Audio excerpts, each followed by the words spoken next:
So now that I'm publishing my live videos on YouTube, the same niche. Yeah, dude. It was really nice to talk to somebody. I was able to like not have to explain anything, but just have a conversation about something. Or just feel like I'm just like clearly just a desperate person who wants to talk about a topic that doesn't have anyone to talk about it with. That was nice. You know, I guess it would be like a conversation about something. Calvin, come here, bud. I need to take care of you. I'm gonna try and include the YouTube unnamed platform chat so I don't miss any messages from that as well. But yeah, it was a blast. I mean, that was fun. The rest of it was dude, it was so embarrassing. It was definitely the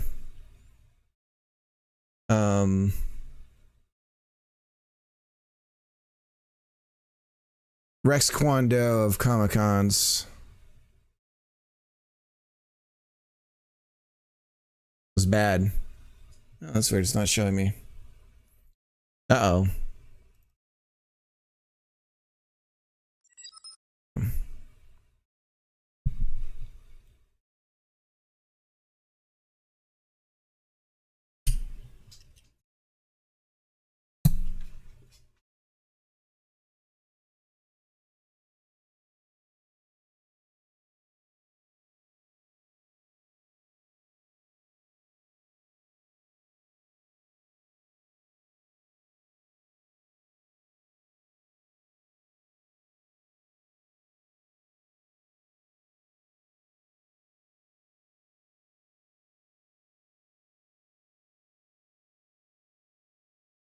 Trying to figure out how many days I've done of the G Police.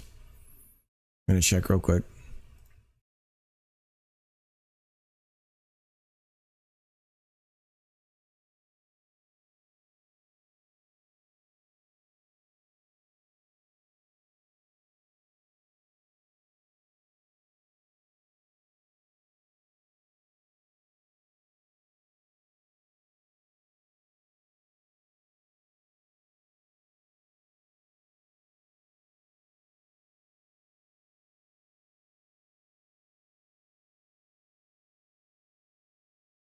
All right, I'd say I'd roughly have done 30. Do I continue the development of this game? Considering most of my time I spent working on the I did use this game as an excuse to work on something else, I'll admit it.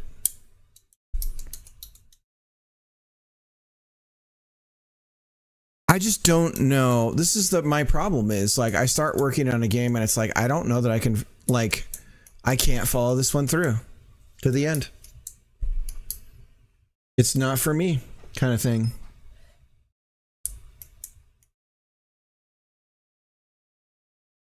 He admitted it. Reduce scope. No new project.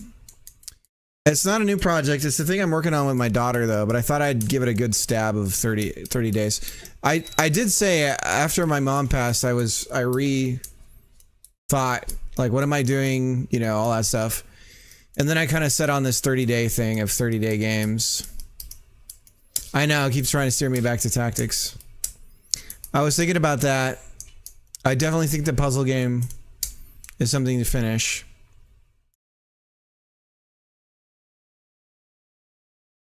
I don't know. What really, the real problem is when I get sort of disrupted on my streams and I end up not being able to work on it for an extended period of time or something, and that's what can kill it for me. And that's what I know it's maybe not as passionate about as I thought. The ones that I kept going, like with tactics, I kept going even though I'd have big long breaks of like not being able to stream or whatever, and I'd always come back to it. Problem with the tactics thing is The two factors that I was talking about a long time ago was the art and the story side of it.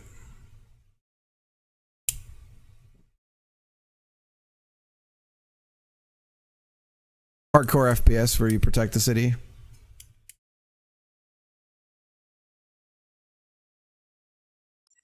I mean, you don't already have the art? Even for the tactics thing? No, I didn't. Everyone hates stories in indie games. I'm already making that? Oh, gotcha.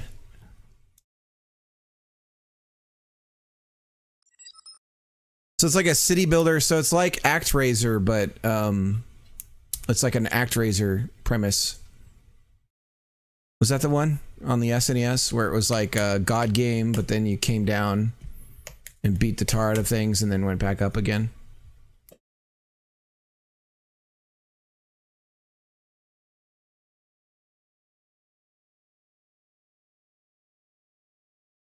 Yeah, yeah. Not everything, as far as stories are concerned, not everything's gonna be.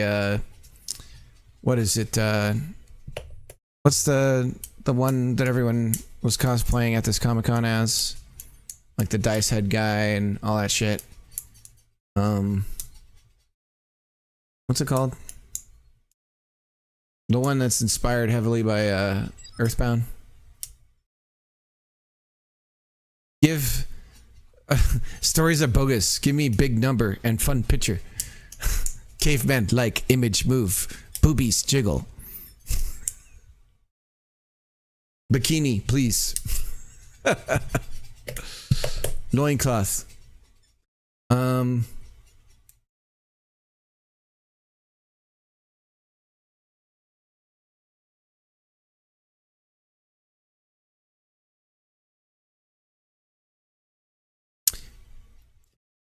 But if I'm to go with the baked assets, and this is a confidence thing for me, guys, this is just the process for me, it seems.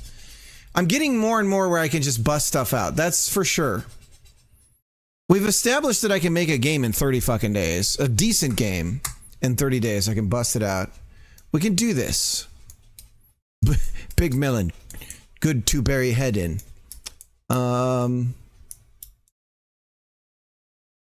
So, what I was talking about though is what is it? Tiny bakery. Oops. It's not the itch search. Search itch. Tiny kitchen, I think it's called. Charming tiny treats. Here we go. So we have these assets here. Got like interior stuff. Exterior of a baking building. Really cute stuff. Right? Okay. We have the bakery interior. Okay.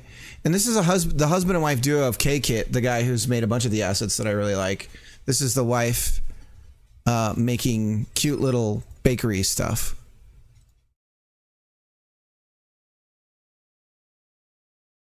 So the baking game is the thing that me and the kiddo are gonna work on. And so we haven't been, and I felt bad about that. So I thought, well, what if I take one of these 30-day sessions where I'm working on a game for 30 days and I take a real stab at this? And I feel like, you know, the cozy game genre is like a big thing, and this would definitely fall under that. What I was imagining is that you're a disembodied baker, that you see the customers come in, but there's no you. You are just the mouse clicking and doing things with the clicking and stuff. So we're back to Diner Dash style, like, oh, I gotta blah blah blah blah blah blah, and all you're trying to do is just get the thing that you're selling up here for the person to buy or to take. The problem with, I have a logical problem with baking a baking game, in so much as in real life you're doing all the baking before you open the shop. That's like what a real bakery is. A baker's life is waking up at like 4 or 3 in the morning, baking everything, and then opening the doors. So that doesn't feel like as fun of a game. Although it could, you could set it up that way where you bake first and you're trying to predict demand. You bake everything, because this is the true baker's life is, oh my God, half of everything I made today isn't selling. You know, and it's just like, well, the homeless guy of Steve on the corner is going to be really happy today. Because I'm just going to throw all this stuff out, you know? So we were talking, me and the daughter were talking about this game, and that it would be cool to have a dual, what do they call the Duplo? What is the Duplo? Duplex? There would be a Duplo. There would be a bakery at the bottom and a home at the top. And I was imagining the home and the bakery being a bit of a TARDIS situation where the exterior it's impossibly, the size is too large for the exterior view. So, you know, it doesn't make any logical sense. It's cartoon logic. I was a baker, but it was for a fancy grocery store, so it was different. But I definitely went into work at 3 a.m. Yeah. My wife worked for Whole Foods in the bakery, and that's how she worked there 2 days and got carpal tunnel. Because she was the cake lady, basically. This is at a Wegmans. I think I had to be there at 6. Yeah, you were a little bit lucky because you didn't have to do as much of this stuff. Yeah, and they stole my damn iPod. One of her coworkers stole my iPod there. Fuck, I'd be using that to this day.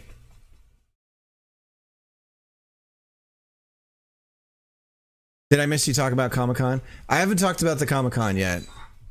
I'm trying to settle in with the idea of, oh shit, he's gonna do the thing again.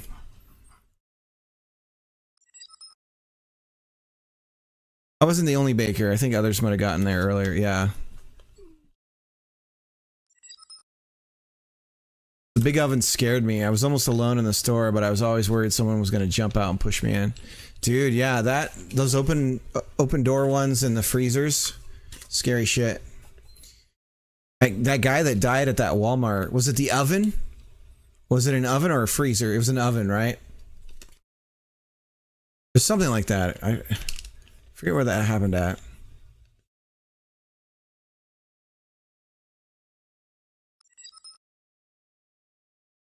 Female. Jesus. Good God, man. That's like your nightmare. God, and knowing it's over. Oh, fuck. What do your eyes do? What is your... Well, how do you go out first, do you think? I wonder. Anyways. That makes me want to think. Our Comic-Con story might make you want to throw up. So the first thing I'll say with our Comic-Con is that the celebrities that came, we're never going to see that happen again. The agents and the agencies that are responsible for these celebrities are going to talk to each other and be like, never go there. So that's never happening again. 100%. So imagine having a Comic-Con at a fairgrounds. We're painting a picture because that's literally where this happened at. Imagine your big panels are happening outside and that the audience has nowhere to sit except picnic tables. And they're out in the grass in the sun with no shade. And the celebrities are up on a grandstand, like for musicians, in the shade. So you can't even see them, basically, unless you have sunglasses. And even then, you know, barely. That's what that was like. So the two panels I went to, so there was Jason Mewes was there. So there was a Mallrats panel with the guy who played Brody. So Jason Lee, Jason Mewes, the guy who played Brody's friend, I forget his name. the guy, they had the argument about the eatery is adjacent to the food court, and the food court is a part of the eatery. That whole thing. Those two guys were on the panel. And then Joey, I forget her name, from Chasing Amy and Mallrats, she was there with the raspy smoker's voice. So she was on the Mallrats panel. Ethan, I forget his last name, the guy who was You Dumb Bastard and Randy on My Name is Earl. Joey Lauren Adams, yeah. He was there, you stupid bastard. That guy.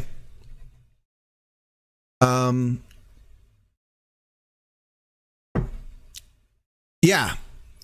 So I went to that panel and I went to the My Name is Earl panel.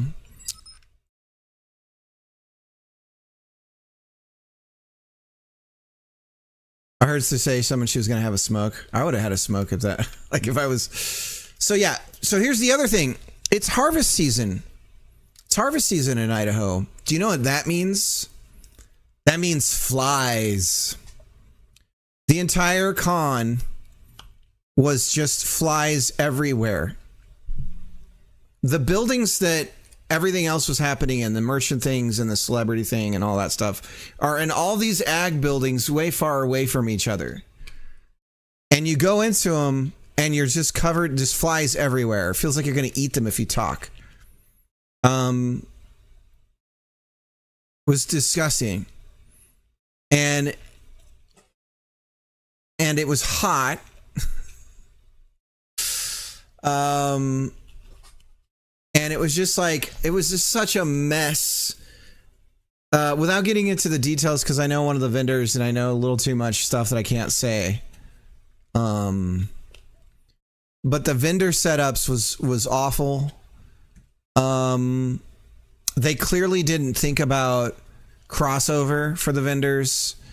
And like even the food trucks, there were 2 mini donut food trucks that were out on the fields. Oh dude, it was, I mean, there was the turnout was, they clearly those celebrities, they're never going to do that again. They're never going to, the agencies and stuff will just blacklist this because they're never coming back. It's never going to happen again. The panel that I went to, getting into games, they had a bunch of voice actors there, and there was one of the producers of Detective Pikachu. And I think he was going to do the getting into games panel, which is the one that I sat there waiting for. Nobody came up and said, hey, there's nobody going to be here. Nobody was even sitting where the panel was going to be at. It was just me. And literally it was fold out chairs, like the kind you get when you want to play at a card table. And there was 2 rows of them, of about 6 of them, or 3 rows of 6 of those chairs for the panel I was going in, which was in a room that was surrounded by all the nerdy cosplayer people, because this was like the cosplayer area, and there was no cordoned off anything about it, and it's literally in the center of the room. So you go in there and you hear, this is what you hear when the panels are going on. There's a speaker set up, there's a microphone, and it's just like everyone talking. So imagine ambient people in a room talking sound really loud, and then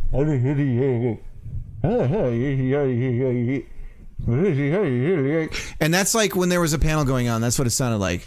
So you couldn't even fucking hear it. Even if you were standing right in front of them, you couldn't hear anything. It was insane. It's fucking bonkers. Oh, one of my favorite moments was at the My Name is Earl panel. They opened it up for audience questions.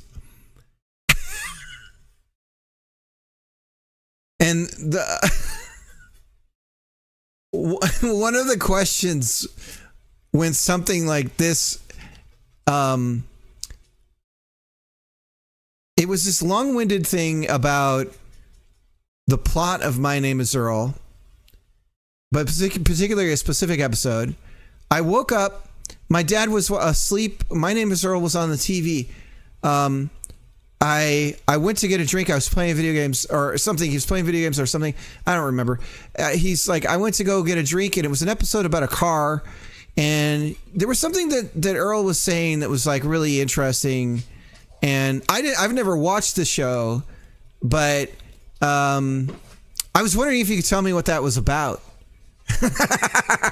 It was something along those lines. But imagine that happening over a period of like, it felt like 5 fucking minutes. This guy was giving his whole life story to ask this question that was, I don't watch the show. I barely heard an episode happening in the other room. Could you explain what that episode was about? It was so embarrassing. Here's what it reminds me of. It's like a theme park game for event planning where you're like, yeah, this looks good. You lay out all the stuff and do a really bad job planning the event and get a game over on your first day open. Yes. Yeah. No, logically, I was talking to my wife afterwards. I was like, why didn't they put the panels in these rooms separately? And like, it was like, I was starting to name off like a billion things I could have done completely differently, and they didn't.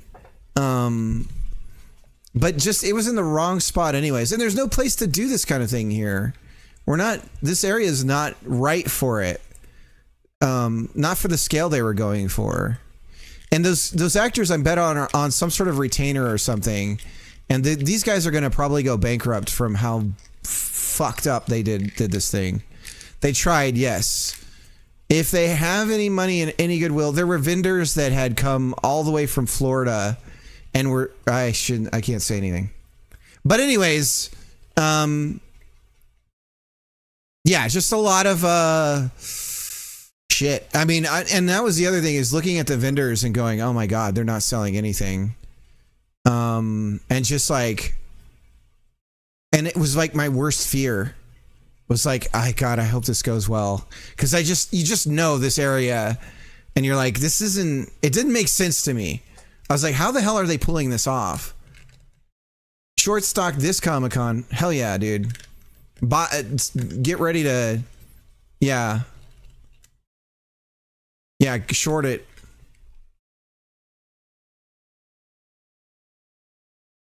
I couldn't talk to the celebrities. I find that it was so, I had basically I tried once at like, it was a WonderCon that I went to in Los Angeles, and I tried to talk to somebody that I really liked once, and they got really mad at me because I just wanted to say hi to him real quick. And like, I waited in line, and because I wasn't buying anything for them to sign or whatever, they got real mad at me. And I was like, I'm never doing this again, because I just don't want to know that the guy that I don't want to find out who they are, frankly. And so I think it was the guy who was Chewie in Star Wars. It was either that or I can't remember who else. The other thing is, Elvira was giving me looks. I remember that. I got photos of that because I had a good camera, and she was giving me that look. But I think that's just her thing. I think that's how she gets people to buy her pictures and get them signed and everything. She's like, oh, I can give that guy, I can stare him down. He'll come over here. Miss Cricket's trying to get a hold of you. I have pictures of it. I have proof. It was happening.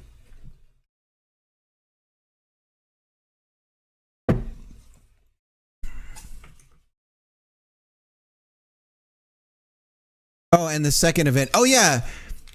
So the other thing is the fairgrounds that this took place on had no way of locking it down. So I came an hour early because it was a logistical problem. So I came an hour early and was just sort of chilling. And I asked, I was like, hey, where do I come in and get my, like, do I get a lanyard or like a ticket or whatever? Like, or do I get something?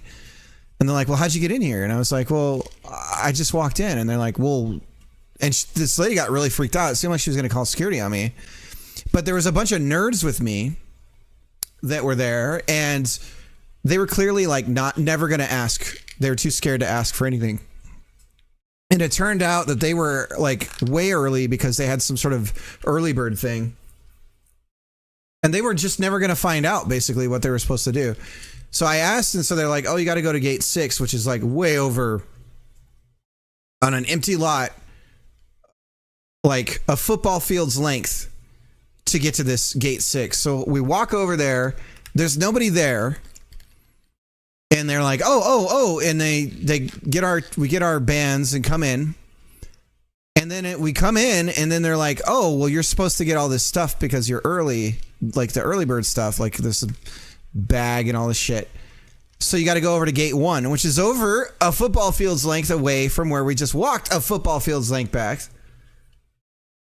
So I go over there, and they're like, oh, well, for me, it's like, you have the wrong stuff. You're not supposed to be in here yet.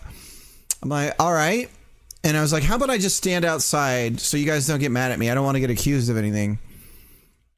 And so I sat there waiting until I was allowed to enter. Not that it really mattered. And then the local train enthusiast group was open, which I think was also really weird. And then there was another convention there that was free. So there are people just walking into this whole thing that never paid to enter this thing. So they lost so much money on lost sales because people were coming in just to see this like animal, this like lizard exhibit thing. So then there was people walking around with like the dragon thing. What are they called? The ones that the tails fall off. And just like lizards and shit. I mean, please bring some iguanas so they'll eat the damn flies. Just because she beats you at Dr. Mario doesn't mean you can do things like that, Mr. Streamer. But it was really embarrassing, and it was like, yeah, this is like what happens if Idaho tries to do something like this. Like Boise would be the place to do it at, for sure. Not where we were at. I mean, frankly, a lot of the stuff in our area is not much different than Napoleon Dynamite, unless you go into some of the larger cities here. And Napoleon Dynamite was filmed in Idaho. So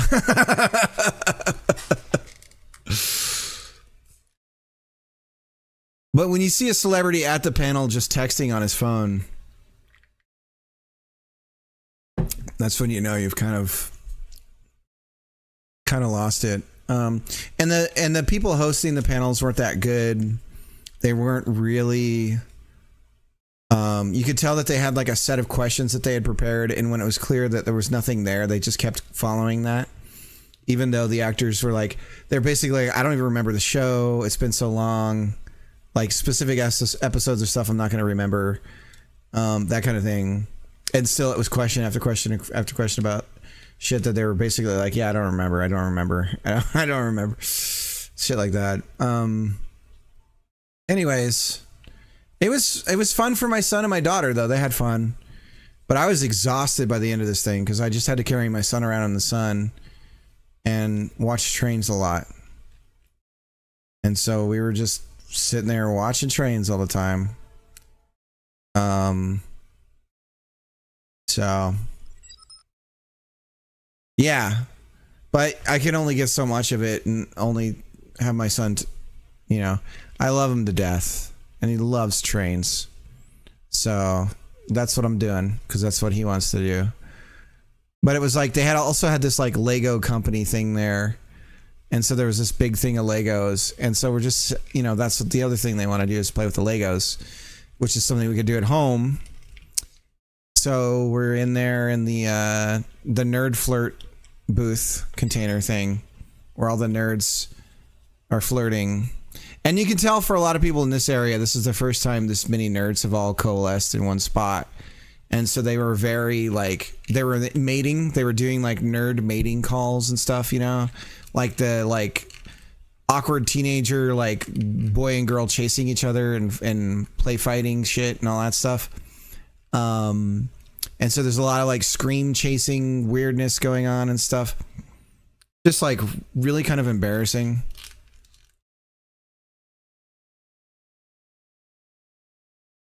It's hard to have cool interests when you don't know anything about anything yet.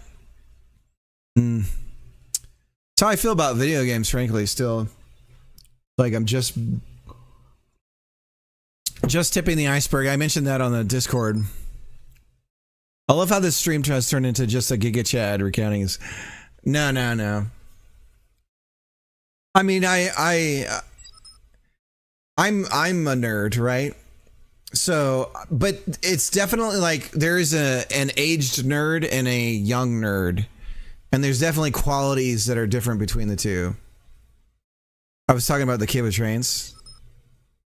Hard to have a cool interest when you don't know anything about it. Oh, this is the thing though, is he knows a lot about it, and I think he gets a little frustrated with the way that the guys that do the stuff, they talk to him real low level. And I mean, we're at the point where we know the types of train cars, not just that's like a caboose, and that's the locomotive, and that this is the, the like passenger train, and like he's like, we're at like, oh, this is a refrigeration car, and it's like those famous female voice actress really like cool nerds like me. Yeah. But yeah, I didn't talk to any of the celebrities just because it feels really weird, and they have their autographs out, and it feels like, okay, that's really what they're there for, is like to get those. 4.5 just dropped. Oh, you could do that. The new hotness. So hot right now. Release page. Let's check it out. New engine, new game. Stencil buffer support.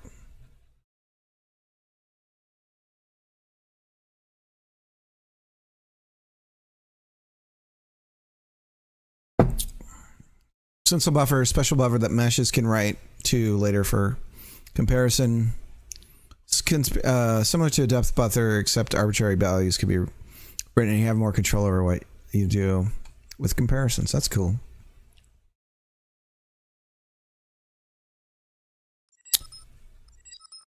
Mudbound, what's up? Devereaux, how's it going? Let me do some shout outs here. Do I have a second favorite one? Did that do anything? No. Second, is there anything I should share about you?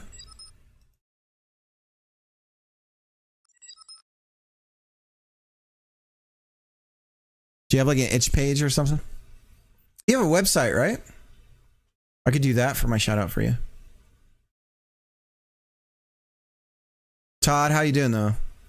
Thanks for letting me know. Screen reader support. Such readers are for people who have visual illiterate learning disability. Thanks to Access Kit, we added screen reader support to control nodes. Okay, so tab order is now going to be even more important if you're going to enable this. Script backtracing and custom loggers. Oh, fuck yeah. Let's read about that. Shader Baker. This is something that they keep saying is done, but it isn't. Anyone who plays modern games, because shaders are small programs, blah, blah, blah, while the pipeline compilation is still unavoidable and a requirement, Godot now offers a way to do everything that can be done by the editor ahead of time, reducing such wait times by a lot. Where Uber shaders are a big step towards optimizing pipeline compilation and eliminating compilation stutters, the Shader Baker addresses the long startup times. When enabling in export settings, the Shader Baker will scan resources and scenes for shaders and precompile them in the right format used by the driver on the target platform. Okay. When targeting Apple and Windows devices using Metal and Direct3D 12 respectively, we saw a 20x decrease in load times. What else do we got in 4.5? Chunk tile map physics.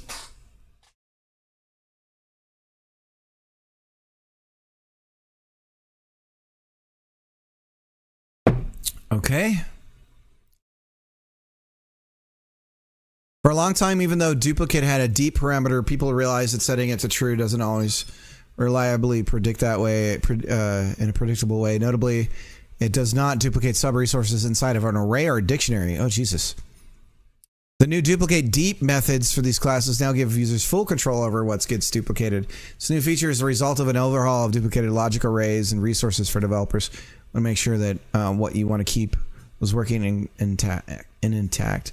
Tailor fit the engine for your projects with these build profiles.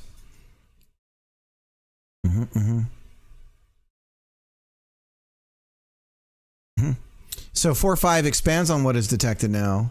Not only does it detect classes, but it can now set correct build options. It also takes into account which classes are used by the project's TD extensions. Wow, that's pretty impressive. The editor. It's going backwards. It's going backwards and downhill, but it's going. At least you got a breeze.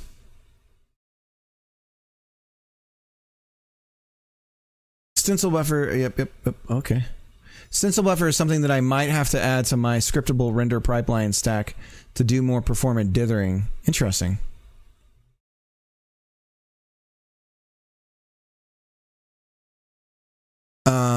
Mute game toggle in the editor. Debugging can be tedious, especially if it exposes developers to the same goddamn music over and over. One could turn off the speakers entirely, but that's not really practical, is it? To keep everyone's insanity, we've introduced a new mute game toggle located in the game view.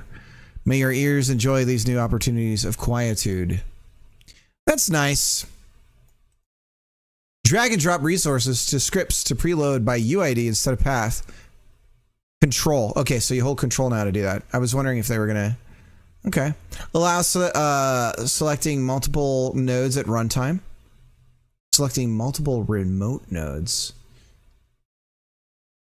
Remote node list doesn't support selecting more than one item. Remote node. Oh, I see. Okay. That's when you're in the runtime. You can... Yeah. Okay. You can go to 2D and then you can click multiple. Do you have to hold something down to do that? I don't know. Editor language can be switched on demand. Export variables as variants. With the new update, it is now possible to export variables as variant. Previously, a variable could only be exported as variant. This is something that I've been dealing with. With what I've been building with the I've had to do a bunch of weird shit, and now it sounds like I don't have to for the node system that I've been building. I basically had to rethink, like, anyways, I won't explain. Previously, a variable could only be exported as variant if it had an initialized value. Also, the editor would stick to the actual type of said value, making it impossible to change the value. And it's a variant, so it should be such as a string or a color. Now, if the exported variable is of type variant, the editor reacts accordingly, permitting the user to assign any compatible variant value. It's even nifty. There's even a nifty type selector which changes the input widget accordingly. Good. Go inspector, toggle inspector selections. As a user experience upgrade, we replace the enable property within groups with an intuitive checkbox besides the checked name. Oh, okay. So if there is an enable boolean, it's showed up there. Okay. I think that's a I think they should still, it shouldn't be, it should still expand regardless if it's on or off, because then that requires the only way you can see what anyways, I won't get into it. Script color picker. Okay.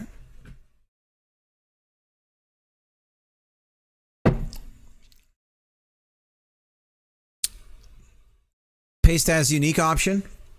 Hey, I was just talking about that. That's nice.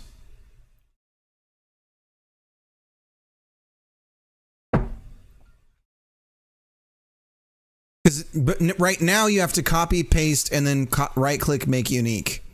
So this is nice. And I was saying it should be in the paste action. So it looks like that's literally what I was talking about. Colin, what's up? Let me do an exclamation point, Mudbound. Jargon. Oh.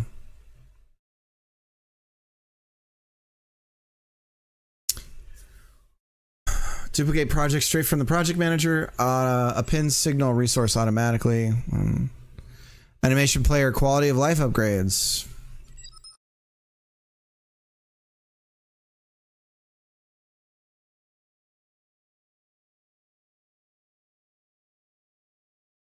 All right. TPI aware icons. Oh, this is nice. Yeah. Okay.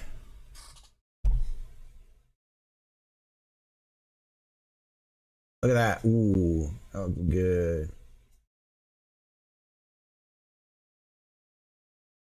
Okay. GUI. Cascade content easily with foldable container. Foldable container adds an easy way to display a lot of details at the discretion of user in an accordion view. Let's see what it looks like. Label stacked effects.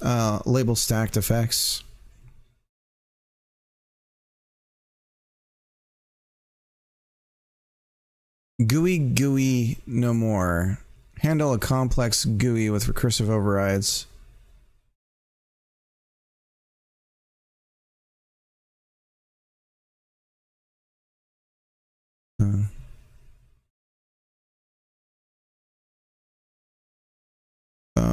Platform specific thing.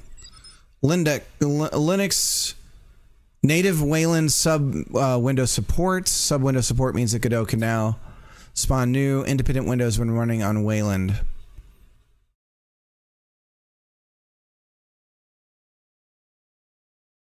Apple. Game embedded support with Mac OS. Can now enjoy embedding game window introduced. Oh, so that wasn't even available on Apple. Export to Vision OS. Okay. RC edit. Modify metadata without RC edit. For years, in order to modify these resources, the Windows exporter needed to access an external Windows program, RC edit. Now Windows exporter knows exactly how to handle resources natively. Web, free performance boost. SIMD support. For about 2 years now, all major browsers have supported WASM, WebAssembly, SIMD. SIMD, single instruction, multiple data. It's technology that permits CPUs to do parallel computation often. Yep. Right, for 5, you can expect the web games to run a bit more smoothly without having to do anything, especially when those things get chaotic for your CPU. It isn't a silver bullet for poorly optimized games, but it'll help nonetheless. C# shit. GD scripts.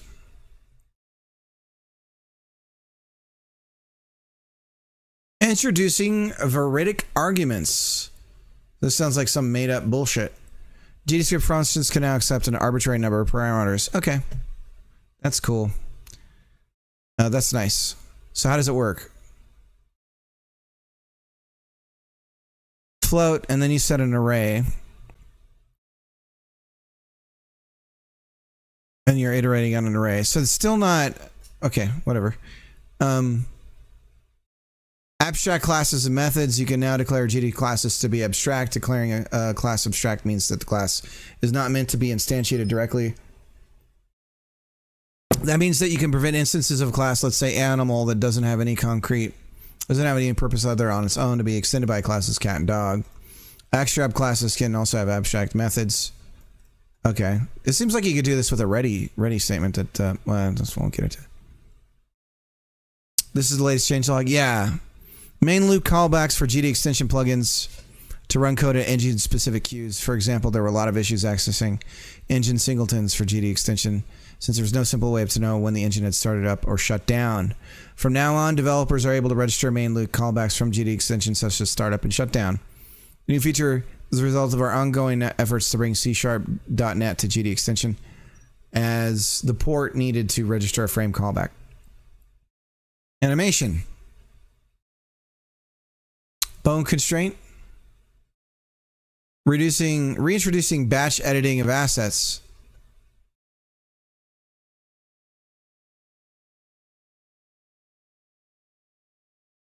Gamepads. SDL3 gamepad driver input. Okay. Dedicated 2D navigation server. Oh, that's funny.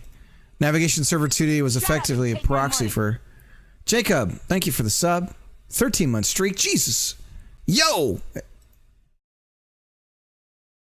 me do a shout out to Devro. Do I have Devro's... Devro, do you have links that I should include in a shout out for you?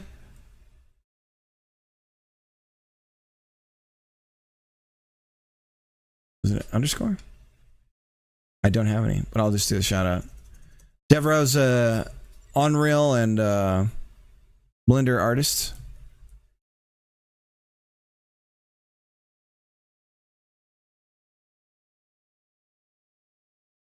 Plenty of bugs in STL.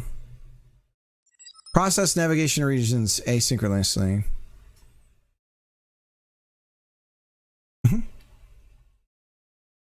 Frames grow on trees now. Sync tree 3D physics interpolation.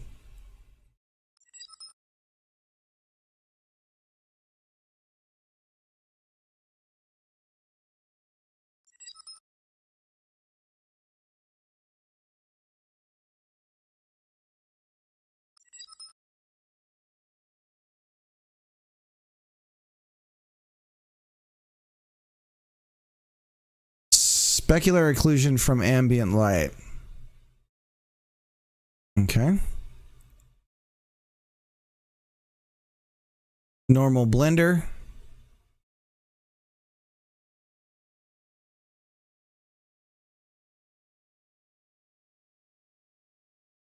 Normal bender, sorry. Bent normals are similar. They are textures representing 3D vectors, each pointing at something. The normals are considered bent.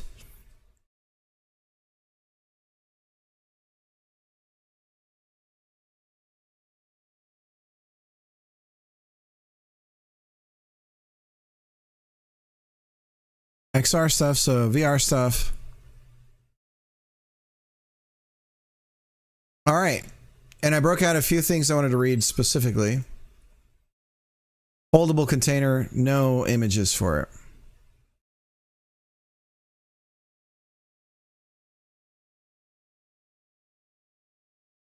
Okay.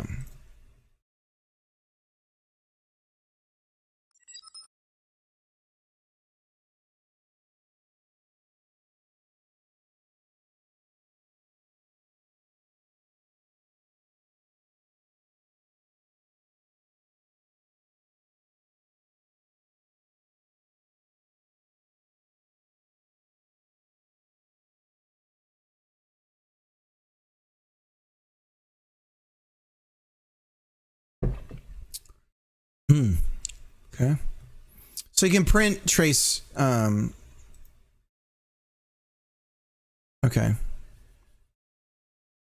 All right. Looks good. Let's download this son of a bitch.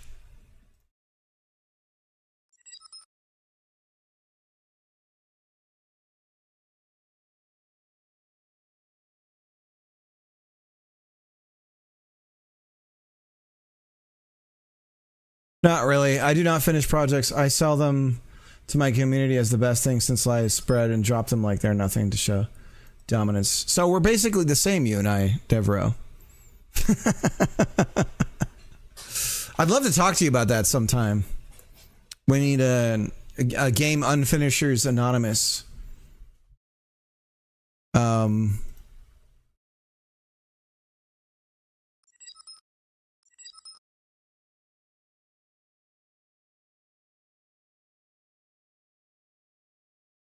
It's great. Still, STL's great. It still has some hard-hitting bugs from time to time, though, but at least the code base is sane, so we can patch.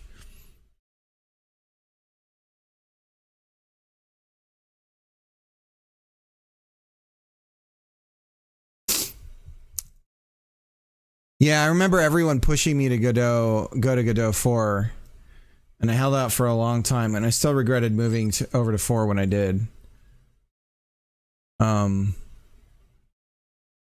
But it's like, this is open source.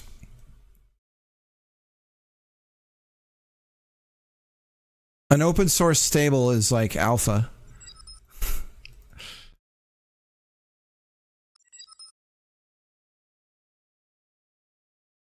Okay, I'm copying Godot over to the bin folder.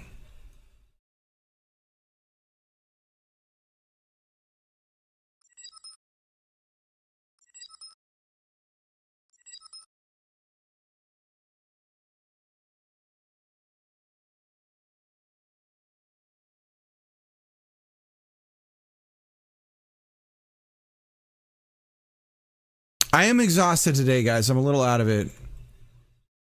Some of you have missed my Comic-Con stories. So, consider yourself lucky. It was a goddamn disaster, just know that. I was embarrassed. It was embarrassing for the area. I was embarrassed for all kinds of reasons.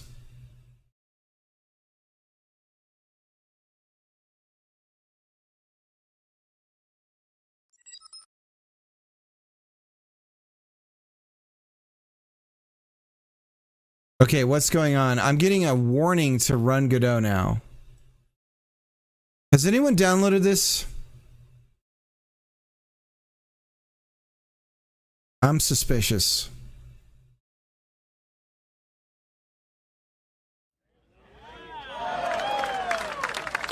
Look at this.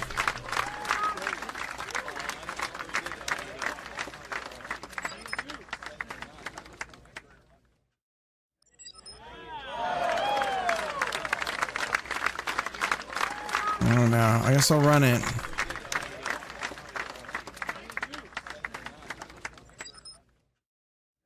Nathir, how's it going?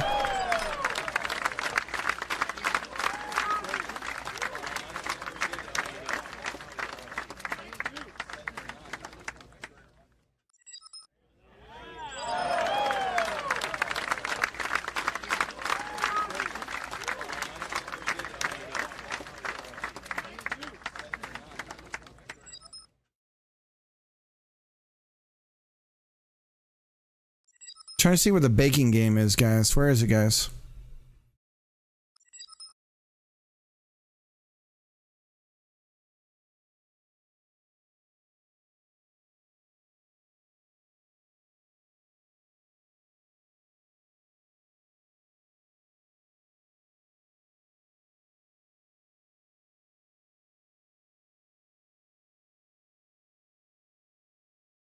Tubing clone.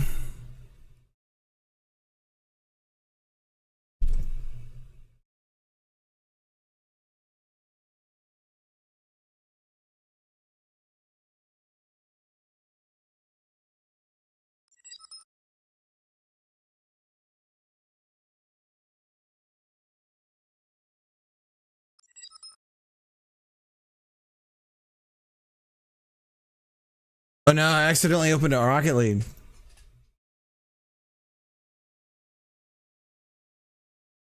The fuck is that cert? I don't know. That was weird.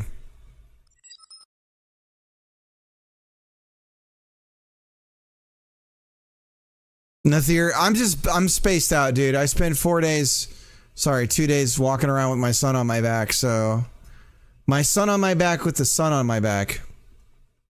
So I'm exhausted. Huh? Huh? That's right.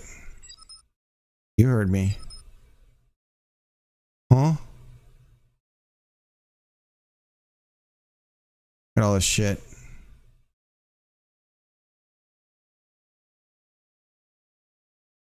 Didn't I make it? Wasn't it called like a baking game?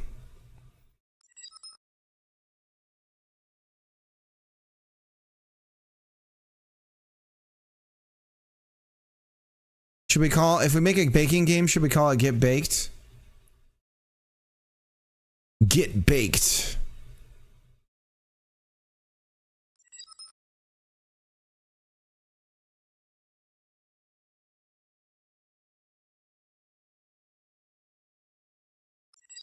Dude, where's the baking game? Oh, I was doing it on the laptop. It's on my laptop. I've never actually loaded it on here. Ever. Because I've been developing it on the laptop while my daughter uses this computer to do stuff. Like a camel, exactly. So Comic-Con was bad or good? All right, I'll paint the picture again.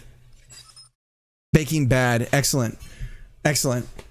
Okay, Comic-Con. This is the most Idaho thing we've ever witnessed, is what I said in the Discord. It was at a fairgrounds. It's harvest season. There's a lot of flies out right now. A lot of flies. Herbally enhanced treats, and you win based on how stoned your customers gets. Even though you're straight edge, it'd sell like hotcakes. The baked bakery. What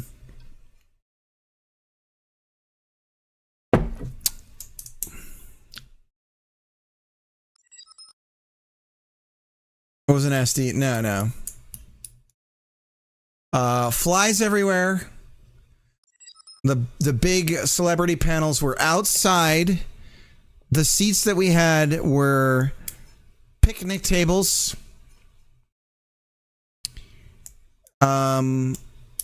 We were outside in the heat with no shade for the big panels. The celebrities literally had to walk onto the stage across everybody sitting at their picnic tables, and you just like awkwardly watched them as they walked onto the stage.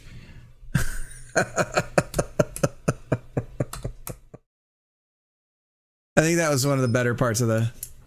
Who the frack does panels? Dude, I don't know. I was telling my wife too. So they didn't book all of the buildings. So one of the buildings got booked for a free animal convention thing that was all like reptiles. It was a reptile convention. So there's a bunch of people walking around not paying for tickets for the Comic-Con thing because they're there for this reptile exhibit. Why is it awkward? Because generally they're behind and they come out onto the stage. That's usually how it works. So here's let me just really quick. So here was the layout. I'm gonna do a layout of this whole thing. God, flashbang everybody. How do we do night mode? Dark mode? Night mode. Okay, I'll just lay everything out really quick. Okay, so there's the arena with the picnic tables. So we got a bunch of picnic tables here. And not really a bunch. I think there was only rows of 4. So it was something like this. Maybe there was an extra row here. But that was it. Picnic tables. Maybe. And then over here was one of the merchants areas. And then another merchant area. And then the reptile convention. So this was the reptiles. Reptile Con. Okay, so this is all outside. Anything that's not inside these zones, this is outside. This whole area you couldn't even get to because there was just a cattle fence. A cattle fence blocking this area off. So you couldn't, if you were here, there's restrooms here. Okay? And then there's like other buildings here as well, like this. So to get to this big arena thing, you had to awkwardly leave these buildings and then go around the restrooms and then cut through these little alleyways to get to here. Even though there's this wide open area here, but for some reason there's a fucking cattle fence stopping you from going there. It was just like a thing to keep cows and horses into their areas, basically.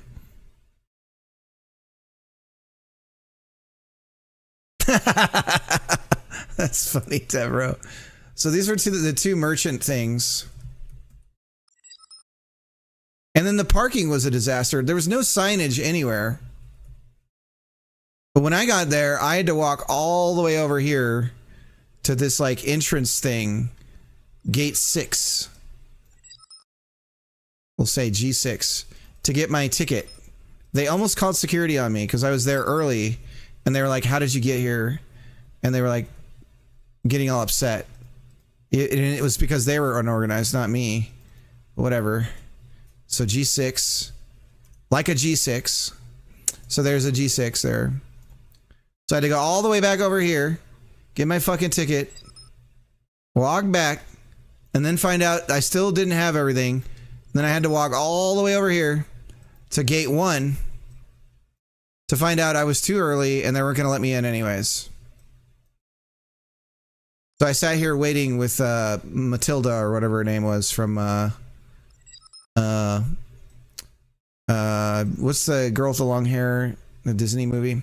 Anyways, there's some cosplaying girl there that I was like trying not to be a creeper. I was like sitting like because we're both like having to wait, so I just like went way over here by this like tree thing, past the like entry gate thing, and then over here.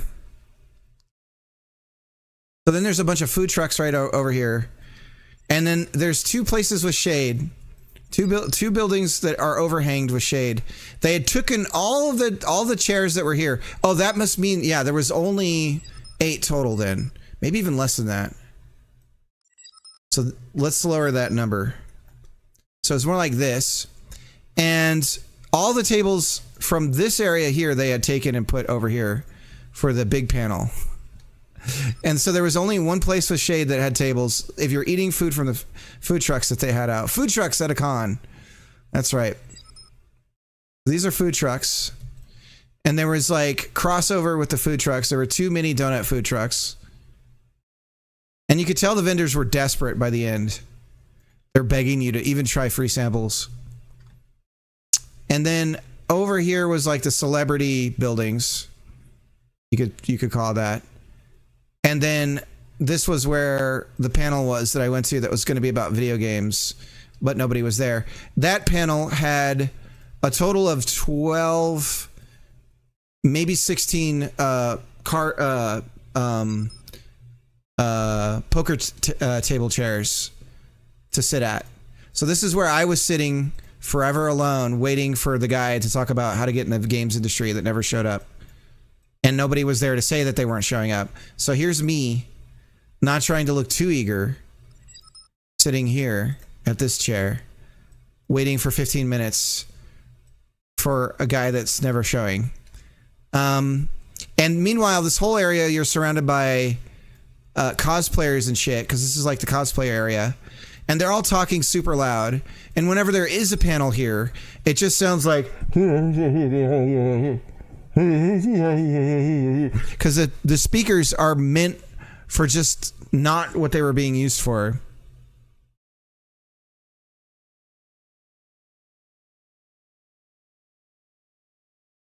New project. It sounds like it, Justin. Well, it's my daughter's game thing, but it's new to most people. So anyways, imagine every single one of these rooms being covered with flies. Flying all over you. Flies everywhere. Flies, and really hot. So flies, and then flies. The only escape from the flies was going outside, ironically.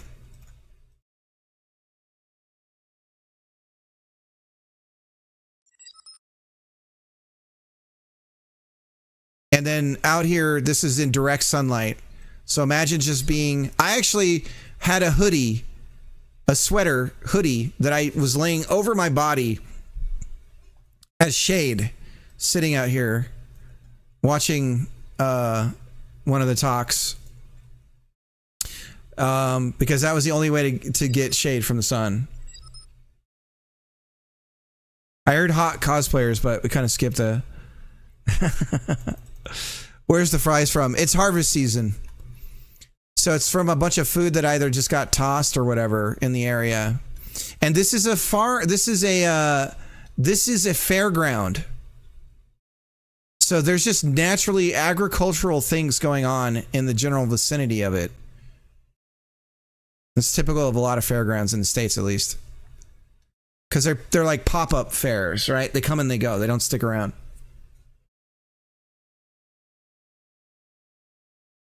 And then this is where the comic book artists were at Comic-Con, which was so easy to miss. So this is the bathrooms. Restrooms, I'm sorry. Everyone's bathing themselves in there. And this is like the artist corner. And this is like top secret. People were coming and going out of here, but you weren't allowed in. It was like the orgy room. And this was like, this smelled so bad and it was so fucking hot in here. And it just had a combination of the fly, the anti-fly candle smell and just BO. So this was rough.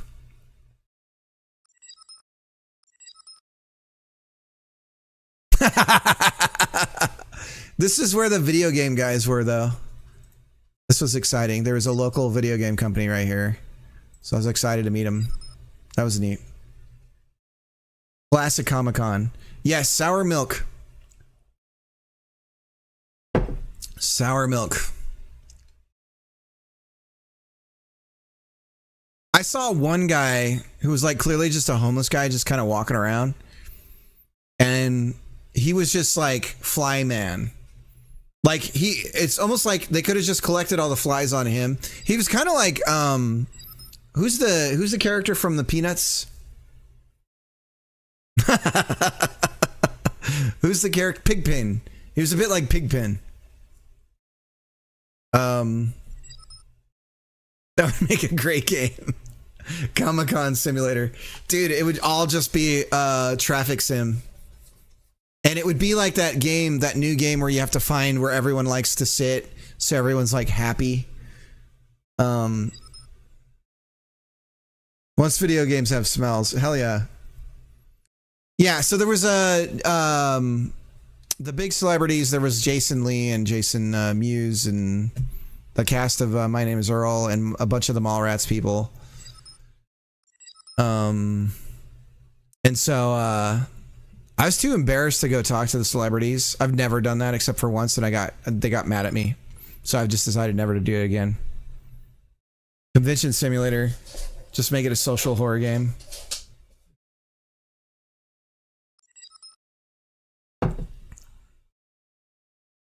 Shower mechanic.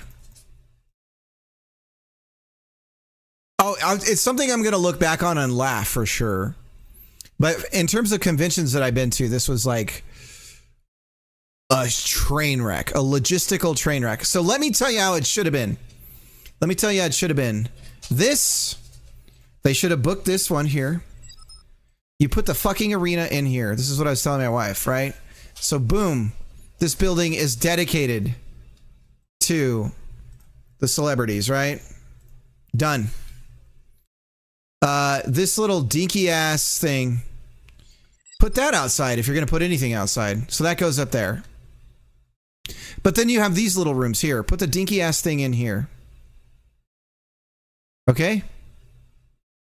Put the dinky ass little questionnaire like meeting thing.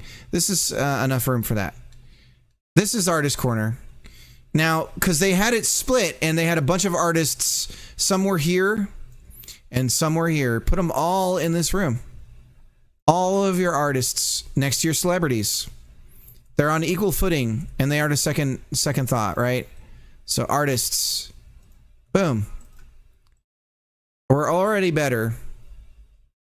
Now, how to get rid of the flies? I don't know. But the problem is you had giant doors that are designed for fucking semi trucks to come in and dump shit in. That's literally what these buildings were for originally. So they have huge pull-up things. You shut those and you just do the doors because there were doors on both sides. Shut the big fucking thing down and you enter through these doors. It's not as cool, but at least you don't have fucking Fly City USA going on here.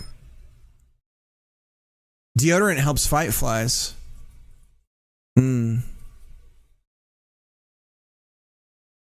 yeah. Yeah, the Germans would have figured this out. I can make some... I'm not going to make any jokes. I'm not going to make any jokes. Stairs in French. They would have found an efficient way to get everyone to where they needed to go.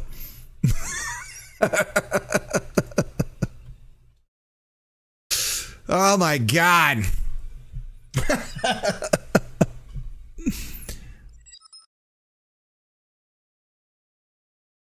That con smell is like candy.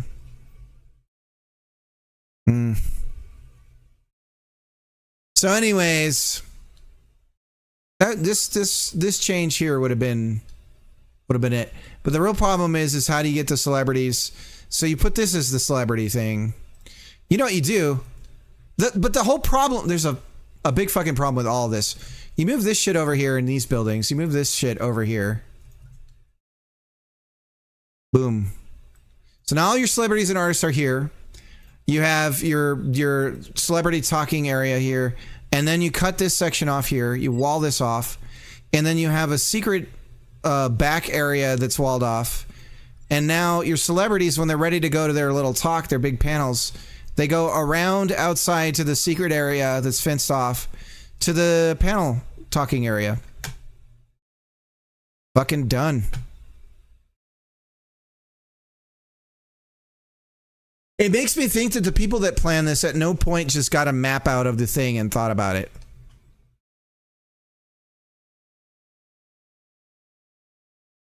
But the real problem here is there's such a distance to travel that it's just like, it's like a fair. It doesn't work.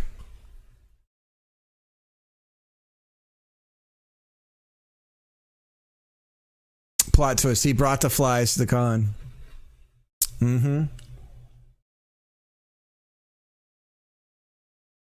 I giggled. Oh, shit. No.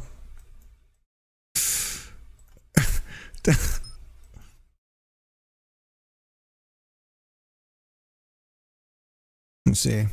Do I not have sound? Am I? Oh, it's muted. I don't know. But the problem is you had giant giant doors that are designed for fucking Excellent. Excellent. At least it's not Firefest. It was Idaho's Firefest, that's for sure. So many goddamn flies though, dude. It's literally, I'm talking to this games company coming down from Boise, and I'm just like, we're just like this the whole time talking like, oh yeah, blah, blah, blah, blah, blah. Like, just like, fuck. And they were like those restless flies. I wouldn't mind if they just fucking pick a spot on me and land, you know? But they're just like, I can't decide. On your head? No. Over here? No. It's like, fucking stop! Just stop! Clean yourself. Land on me and clean yourself, god damn it. Stop!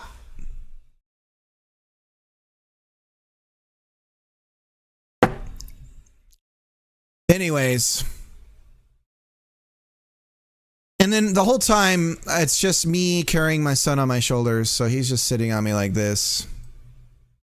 Feet down, holding me. And anytime he gets nervous, he just grabs on. This is him grabbing onto my hair with my head like leaning forward. Here's me leaning forward, just looking down.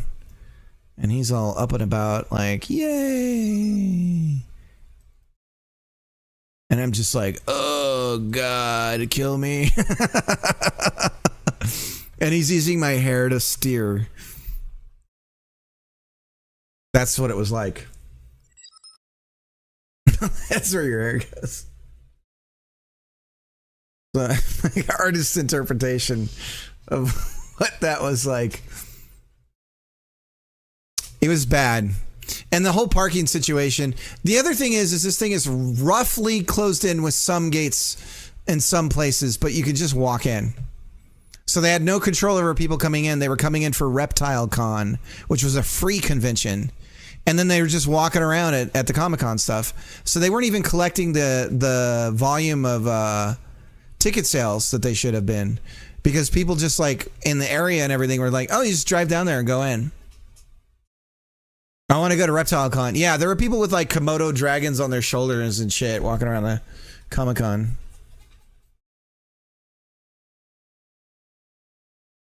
I do wheel reinvention every week when I put off the hard parts of my game.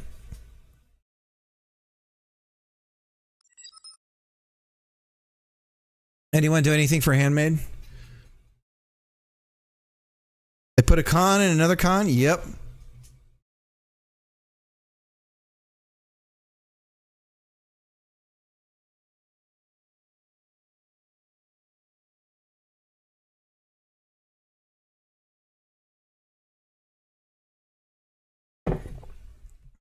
This is cool.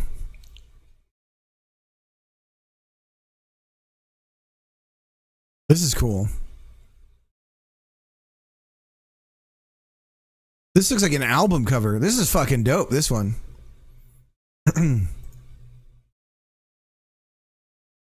This looks like a goddamn album cover right here.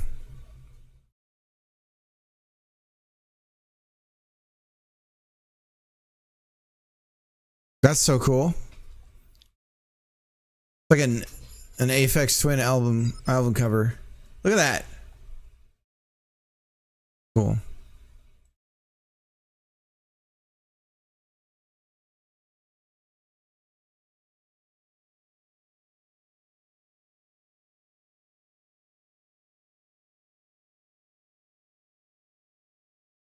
Network simulator. This is really useful.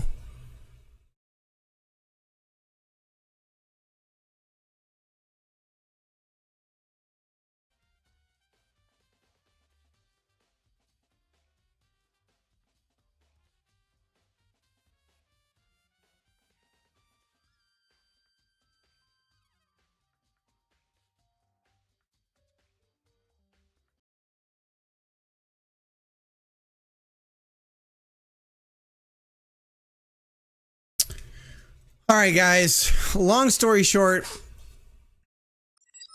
I have got to get the code that I did. I've got to get my laptop and double check some things. Web server and Jai, so I can do web dev in the same way. For the jam, I mean. Pretty cool.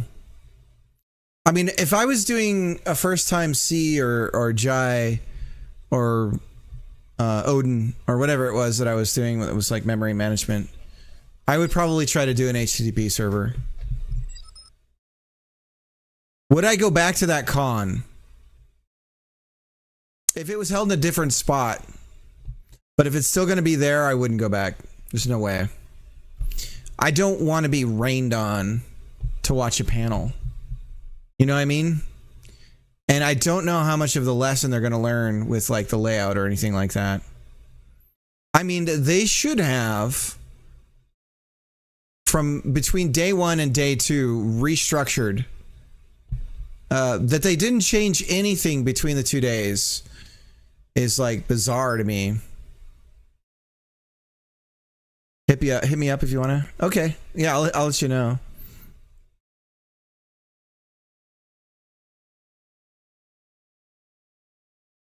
You kind of look like Chap C on YouTube. He's a good ODev as well. Someone may be streaming there as well there that looks a lot like me right now, that almost has the exact same layout that I do, sounds and looks exactly like me. That would be weird, wouldn't it, guys? That would be weird.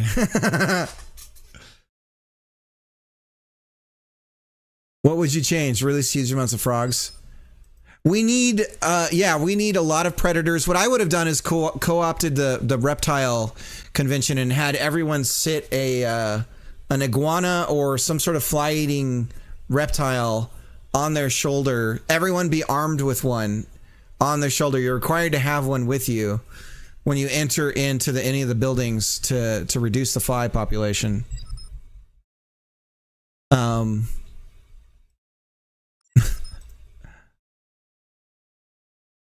Don't get me wrong, but I think there are enough predators on a normal Comic-Con. That was the weird thing, was it was definitely for this area.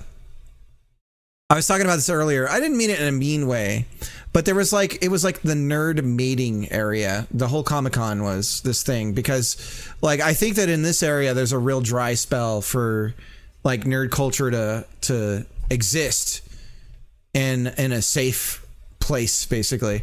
And so this was like, for them, this was like a big deal.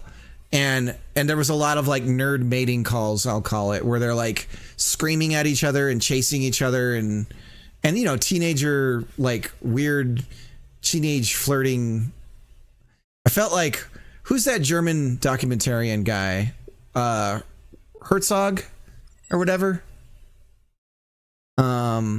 This is our natural environment. The nerd screams and chases. It just felt like, yeah, it felt like that. The futile efforts to mate, trying to find a superior nerd. But the fruitless efforts will leave them stranded and alone, driving home, picking up Jack in the Box. Alone, crying. I want to see the baby. All right, I'm gonna go get my laptop. I'm gonna get the baking code that I have, which is just a loading system. We can see them in their natural habitat. If we are very lucky, we might hear the mating cry of one of them. Ah! It was just like that. Jason, like the Earl, my name is Earl panel was happening, and it was so bad at one point. Jason Lee was like, "Hey, can we stop? Is everything okay over there?" Like, and it was just nerds screaming.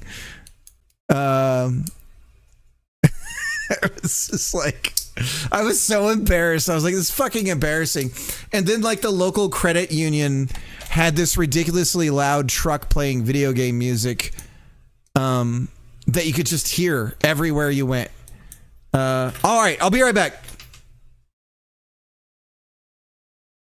I'm gonna get the laptop.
All right, I'm back.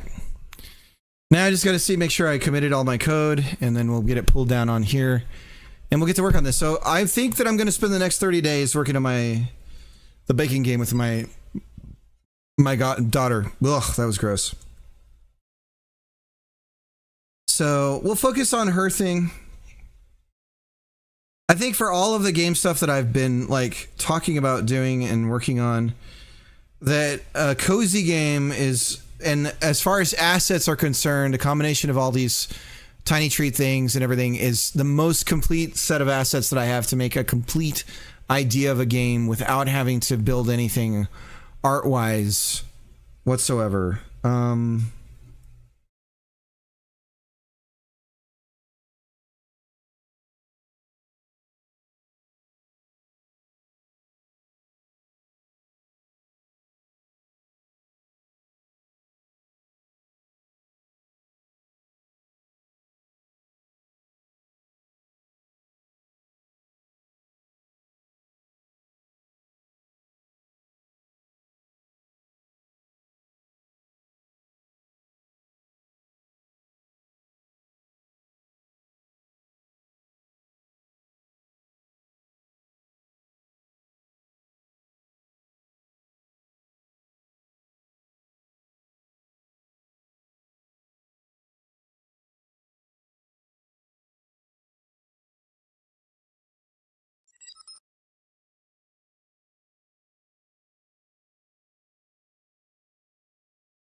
New Jank, what's up?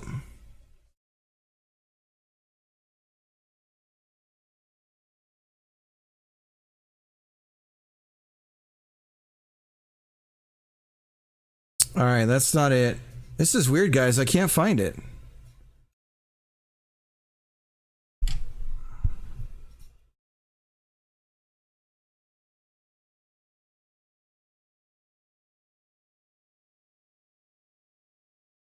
Well, let me just pull it down from Git.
Dude, where is it? Ah! Upgraded to 4.5. We'll probably do that, yeah.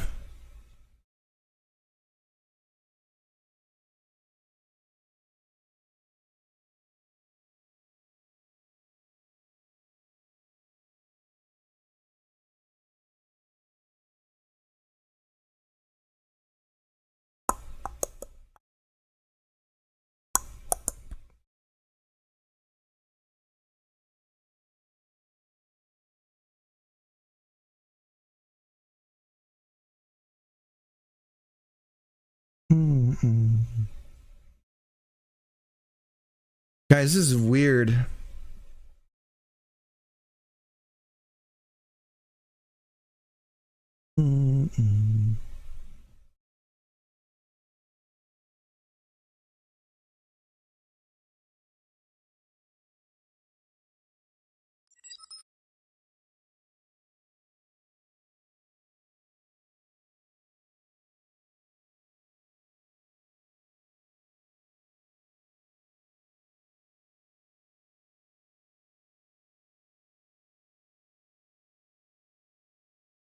Hmm.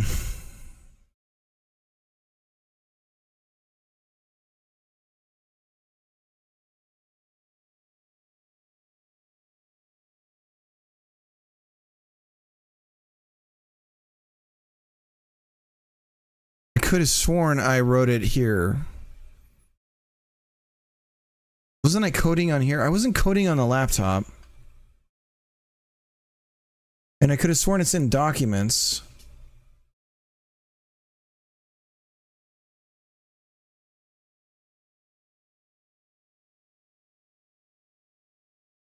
Is this it?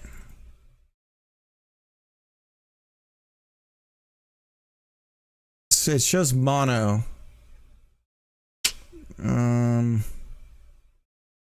Nope. There's jack shit here. This is not it.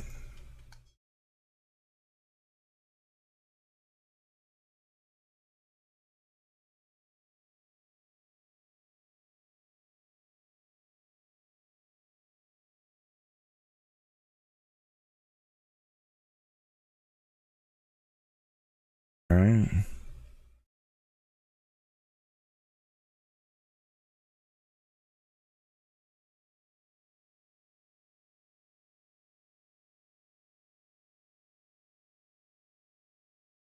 I must have deleted it and I never committed it. Is that possible?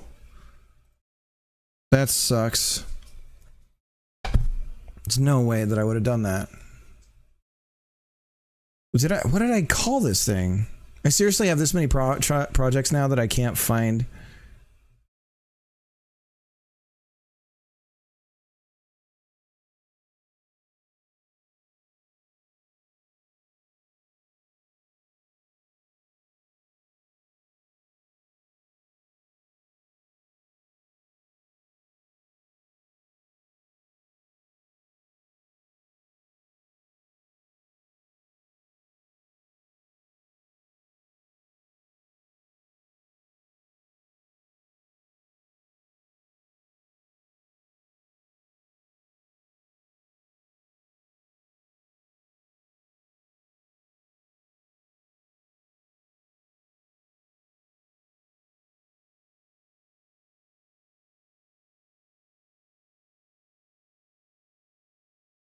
Dude, what in the heck?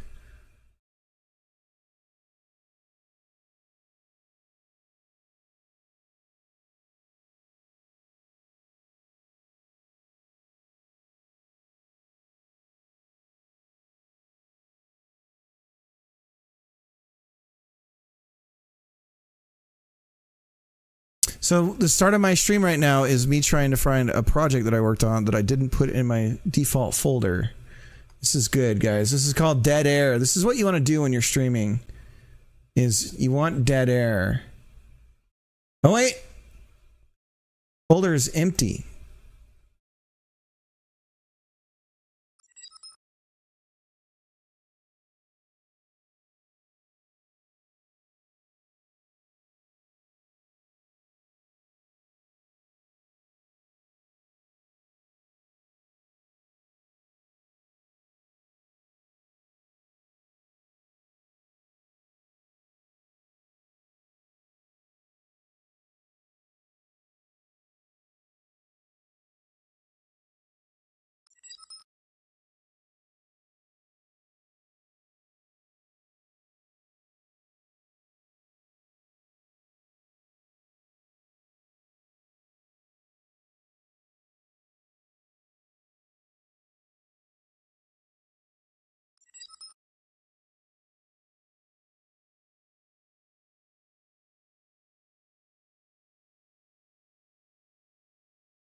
Dead air, everybody. Dead air.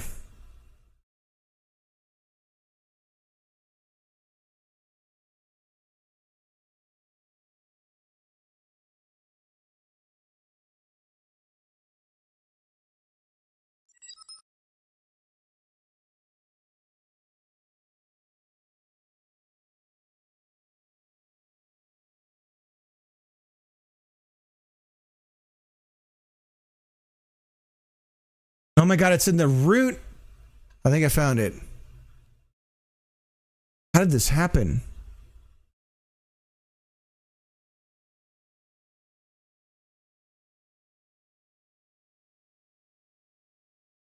Oh my god. What a fucking disaster. Okay. Somehow it got in the root of my...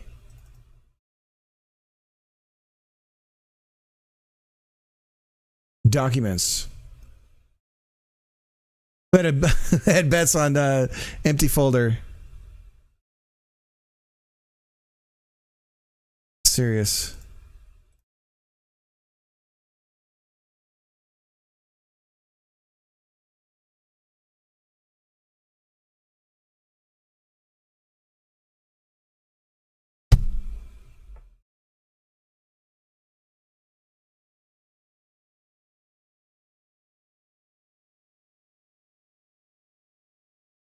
Oh my god, there's no way to find it. Keep searching, Cricket.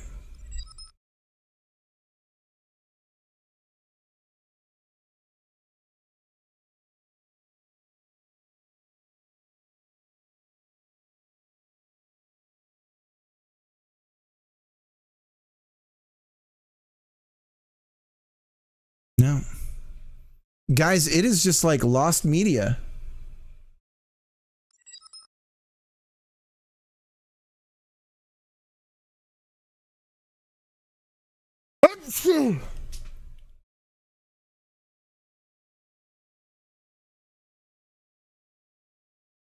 This is so bizarre.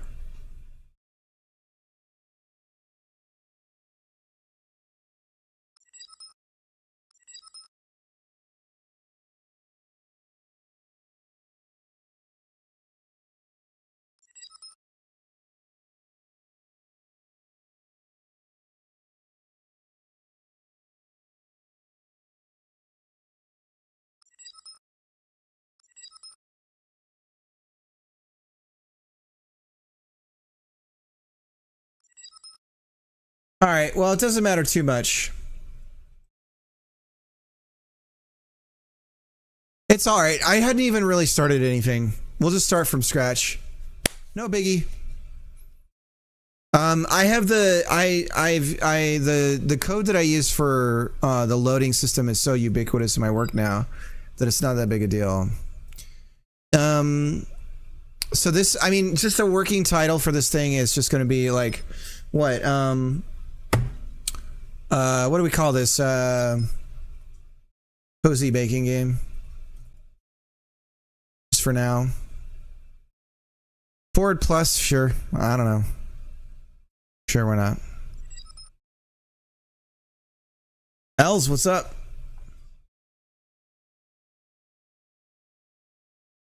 And I think I have an exclamation point Mudbound Dragon I can do here. Gotta remember to keep the shoutouts coming. I don't think I did mud yet. Mudbound Dargon. There's Metal Apex. I did do Mudbound Dargon. Okay. Who else have I skipped? There's Colin. Colin, if I shout you out, what links should I use?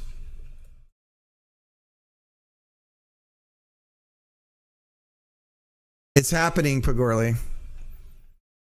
I actually lost the project that I'm restarting. This is the one I'm working on with my daughter. I don't know. I honestly don't know where the project is that I was working on. Guys, was I working on the laptop for that? Does anyone know? Because like I can't find it anywhere, and I'm looking on my computers and stuff. I'm like, where the hell was I working on this?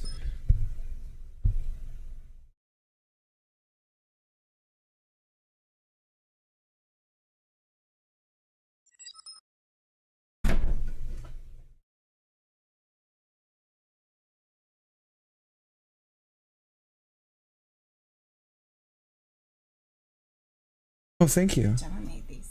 Oh, could we get... I could close the window.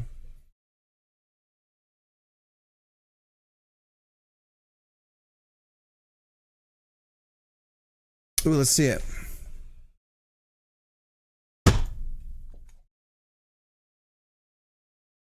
This is good stuff.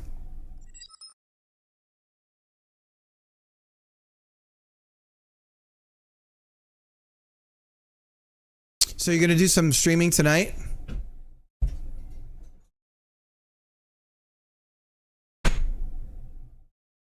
Look at this. Are you doing Unreal?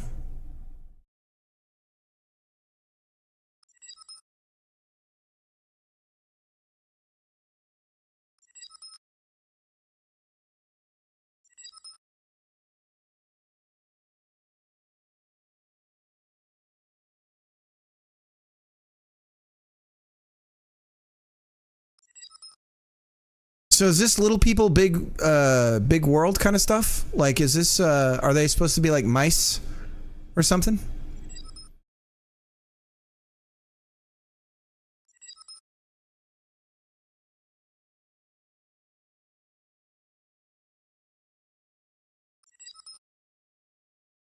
Was a frog, yes. Okay, cool. That's my favorite. Now he's an armadillo. Makes sense.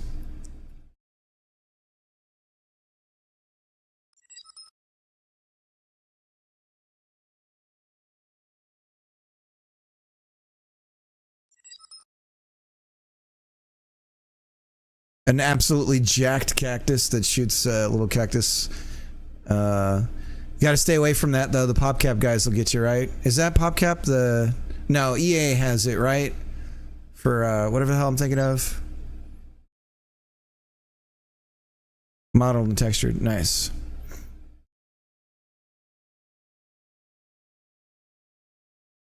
It's looking great. Looks awesome. Get swole on cactus juice. Look at how packed this shit is. Is this you as an artist thinking about where everything's gonna go on the textures? This is beautiful.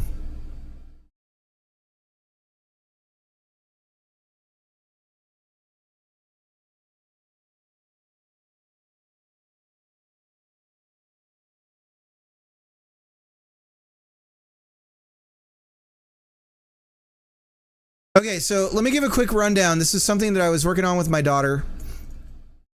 The idea of this is that you're running a bakery, and we're going to be using all of these assets here, pretty much most of them. It's a duplex. Oh, Itch is down. Guys, I don't think Itch is going to be around for much longer. I'll just be honest. I don't know. There's so many people I keep seeing that are like not getting paid from them and stuff. I really worry about it. This is in my portfolio, so it's showing the best specific skills. Oh, sure, it's showing specific skills. Although those textures aren't really the best way. Now I'd use more tileables and overlays and decals. Yeah. Okay. Like that one, I sent you a video and I was like, is this the way?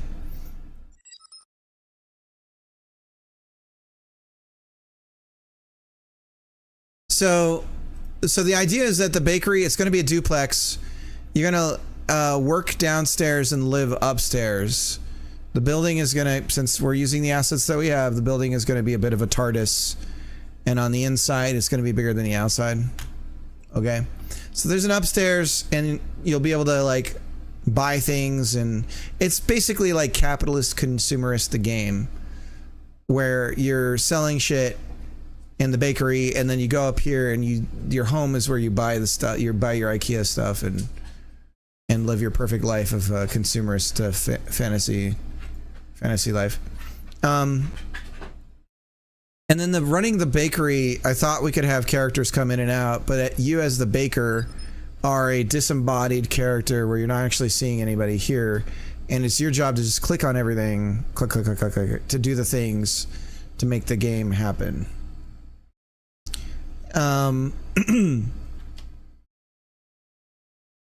So that's what I'm imagining. And then we have cute little baked goods and stuff like this. The thing I was talking about earlier with this whole thing is that we have a problem of, you know, one way I could find it for sure, whether it exists or not, is by getting the name of these packs and downloading them and seeing if I can find them, because I think I did absolutely download something like this. I did notice I have it downloaded, and that's what we're running now.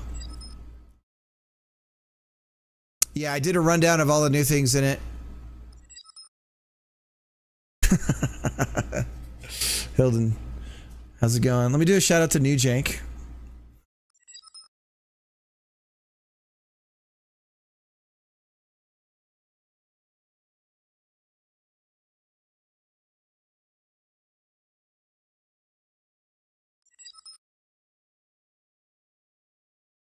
He's going to be able to roll up in a ball as a travel mechanic to go a bit faster, and be invincible whilst rolling. Is it going to go keep rolling every time you roll? Let's do a search for baked in my Anything?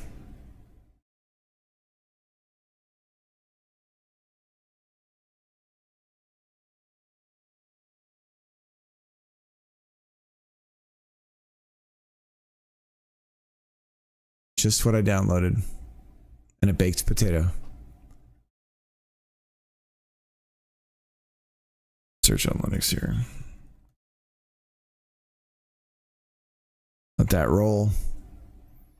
All right, I think I deleted it like a jackass.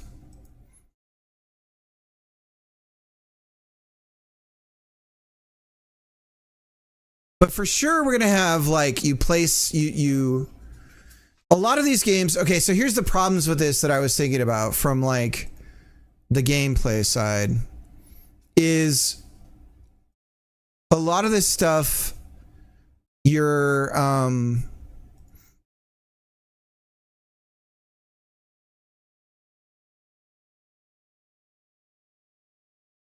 I'm just going to download some of this. A lot of these games are like, oh, you know, it's about you have to tell your character where to move and and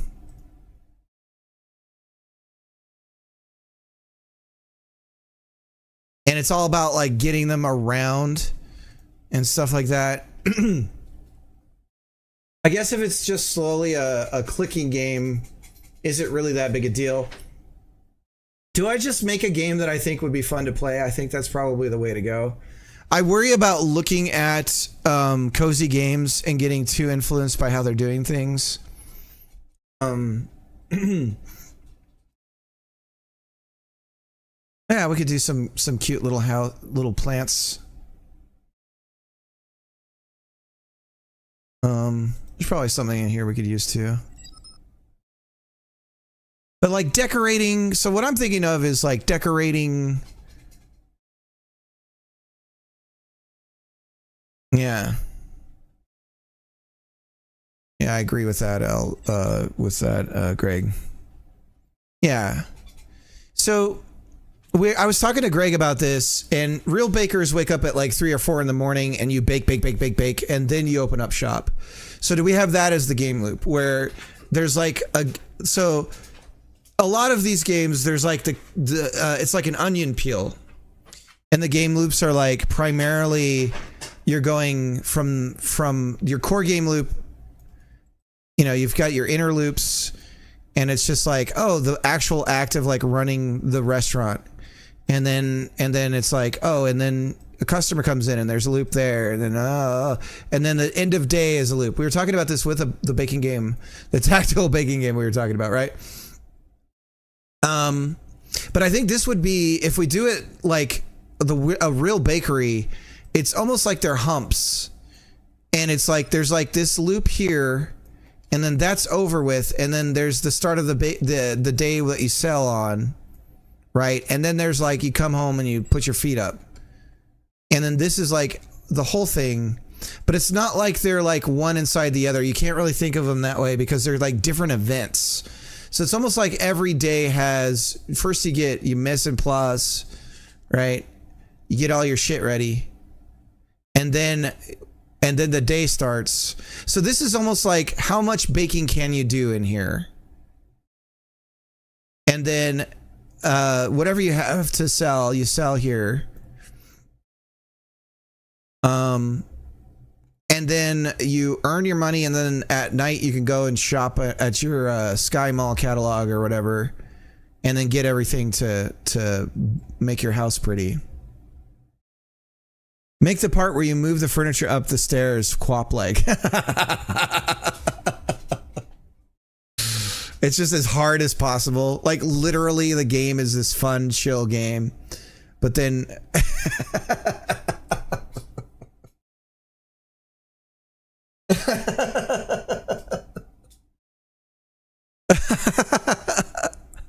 there's this ridiculously hard component of getting the things that you bought.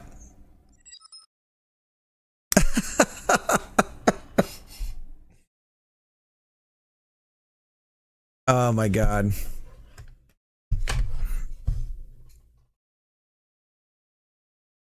All right. Oh, God, I got the hiccups. It's all because of Justin.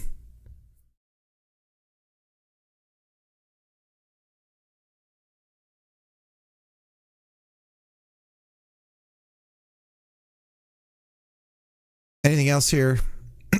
God, I got the hiccups. We did a living room. We have to buy the living room. Okay, we'll do that. Tiny treats. That's all of her stuff. If we go back to K-Kit. Oops.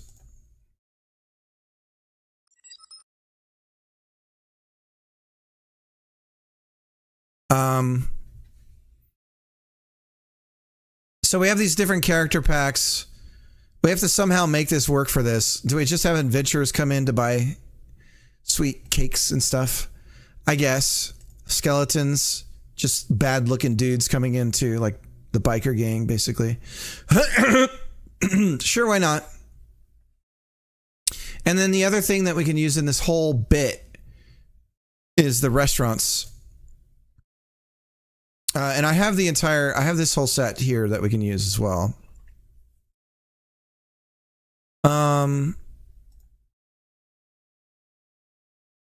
So we can use this. Take order as a minesweeper. Your main character is autistic, so every minigame makes him or her freak out, and it's ridiculously extremely hard. Yeah, just writing the order down is like this Herculean effort. That they even have to write it down is interesting because it's like a solo run bakery. So people are literally pointing at the glass and saying they want this. And you're like, oh God, it's too much. I have to write it down. I can't do it. But basically it's a me sim. It's just like real life.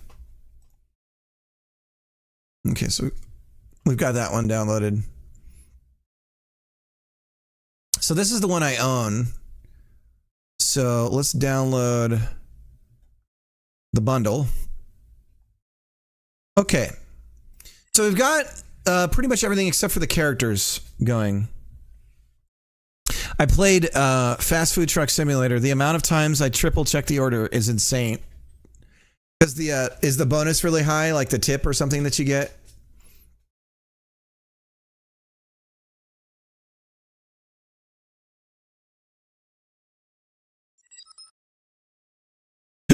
So as far as like fast food getting your order wrong, it's always the guy that gives you the food. It's their fault.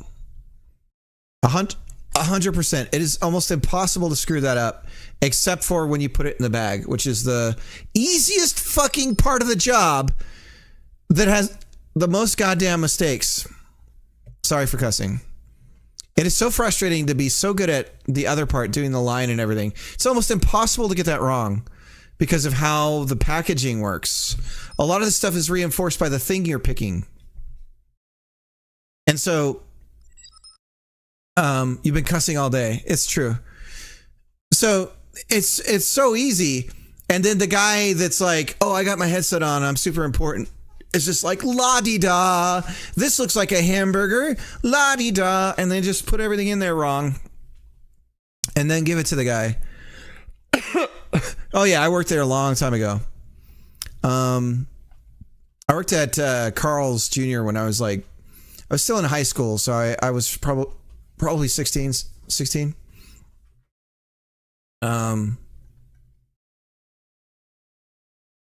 like that. I don't know. Everyone should work a service job to just have people yell at you. You need to experience that so that you're kinder to people. Oh man, I got the hiccup so bad. He was that guy. No, they wouldn't put me on it. I was always like, they'd always put me on register. They always wanted to put me customer facing. I always wanted to do the grunt stuff. I was like, oh, they're like, the bathrooms are a mess. I'm like, hell yeah, that's me. Get me out of this customer facing part of it. I'll clean up shit. I don't care. I remember the first time I ever cleaned the bathrooms at the Carl's that I worked at. They thought, they were like shocked. They brought the manager in and they're like, "Did you even know that the grout was supposed to be white?" Because I was scrubbing everything. Because I was like, I want these bathrooms to be the way that I would want them to be, so that when I go into a bathroom, I'm like, oh no, this whole place smells like pee. It's like, no, I want this to be like the best bathroom on planet Earth. So I just didn't, I don't know. That's stuff that really never bothered me. But the women's bathroom, this was the most shocking experience that I've had, is that the women's bathrooms were oftentimes, besides the urine thing, which is like inevitable with urinals and men and just the way that whole thing works. The women's bathrooms are typically like, when there was a mess in there, oh my God. And I'm just speaking, this is all anecdotal. I can't blame it for every time. Oh. Yeah, I was a naive teenager when I worked at this job, I'll tell you. And in the women's restrooms, in the stalls, there's this little, looks like a mailbox. And I was like, what is all this? And I lift that up and I just start like grabbing things out of there. I never did that again. I'll tell you what. That was a one-time deal, and I was like, oh yeah.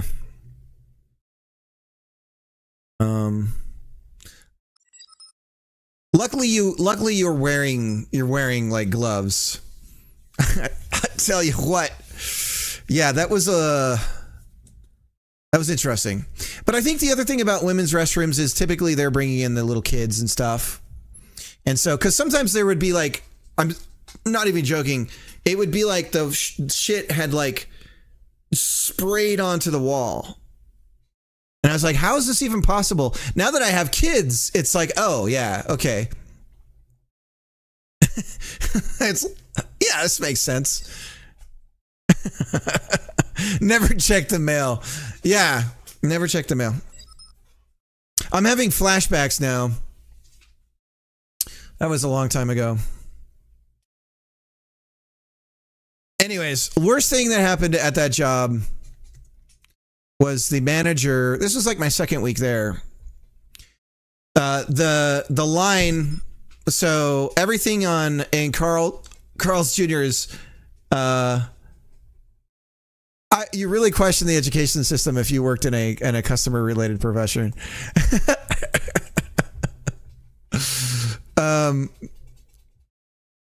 The line, so it's all charbroiled, so you slap the meat on and it's on a conveyor belt that goes across a flame, and the meat comes out in 2 minutes and 15 seconds or something like that every single time, right? So you put the meat on one end, you got 2 minutes 15 seconds to get the, like, your and then you're just doing meat, and then you're going over and you're constantly meat, keeping the meat going back, making the burgers and everything like that. Above the line is a microwave, and that's where they would do the bacon. They didn't actually like do anything. They didn't cook the bacon. It was just microwaved.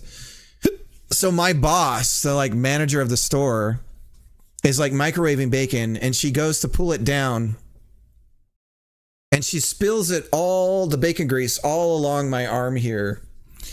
And I had a scar for a long time from it. And anytime this arm was around heat, it would always hurt really bad.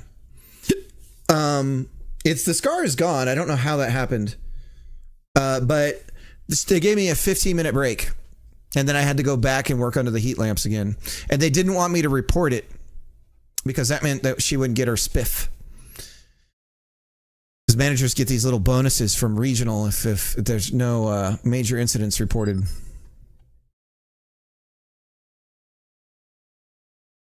My boss was microwaving naked. That probably happened too at some point. I remember one time somebody had broken into the restaurant. They'd gone through the roof and fallen through the into where the vault money is. So they knew they worked there. Whoever did it worked there, or told somebody what to do, and they fell through the roof and then opened up the vault, the little safe thing, and stole all the money. And it's always, you know, suspicious when that happens and the person, and then suddenly somebody doesn't show up to work anymore. And you're like, I wonder who did that. It's a mystery. We'll never find out who could have been responsible for this act. I worked so many jobs when I was in those kinds of jobs where the managers would steal from the company. It happens so much. Fiera sussy, very. Very.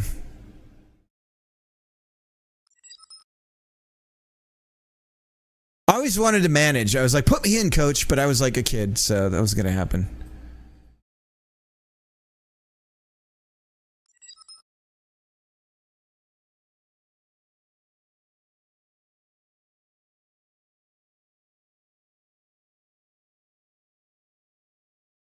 All right, sorry, I'm just getting everything ready here with the assets.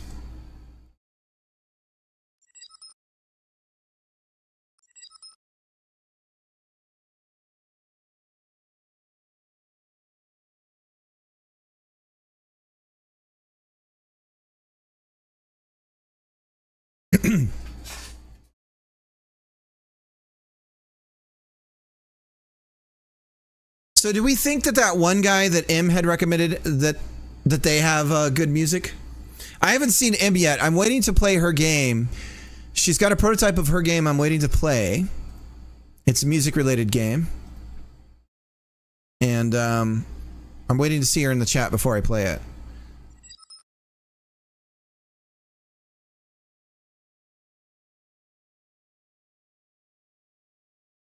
Speaking of food service, yeah, Godot 4-5, yeah.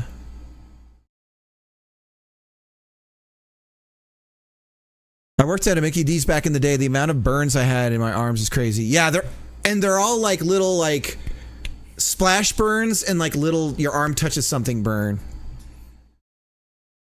I worked at a supermarket. The customer restroom toilet was clogged and the bathroom was a mess. The manager asked me to clean it. I went in and came out and said no. He knew I'd choose being fired over cleaning it. Yeah. Yep. Speaking of food service, I just got back from Costco and they have a new calzone, which is basically 1,080 calories of prehistoric Hot Pocket. Are those any good? I've always been too risk averse to try it. The price to risk, it's like too high. I'd rather quit or be fired than do something I find disgusting. I don't care about doing grimy jobs. Poop and vomit is a no-go. You just have to find your happy place. I've been surprised about how I can do that. There's something in your head you can just kind of click off and just go to your little happy place and don't think about it.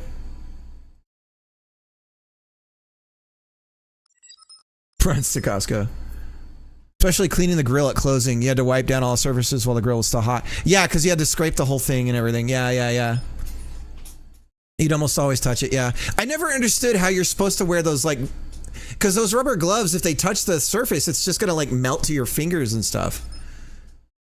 They didn't ever have, like, wherever I worked in those places, they never had, like oven mitts. It's like, God, if I had an oven mitt. Like, just for the cleaning part, you know?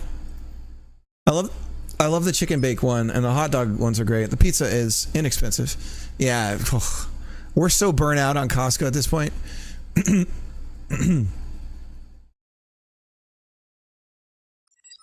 So, like, I don't like Costco pizza, actually, but I always try new foods. It's all right. I wouldn't do another one, probably. I'd split one, though. Very crispy. Yeah, the chicken bake is fire. I'll have to try that.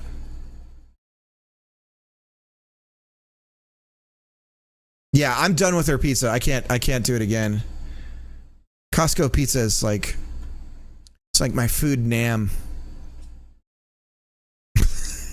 I just can't do it anymore.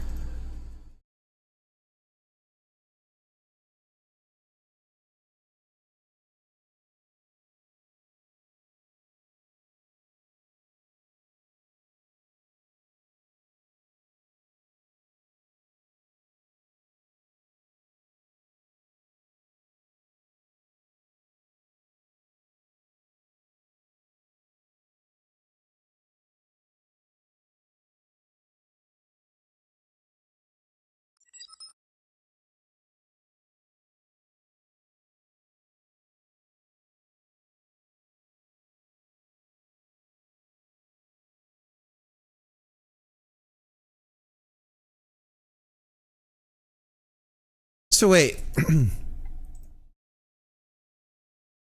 If we go back to the K-Kit,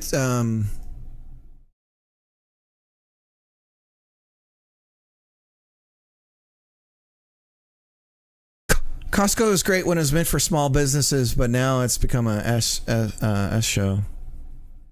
I get anxiety going into Costco.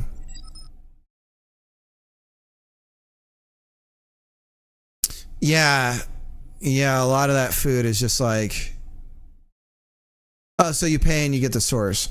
That's reasonable. That's reasonable.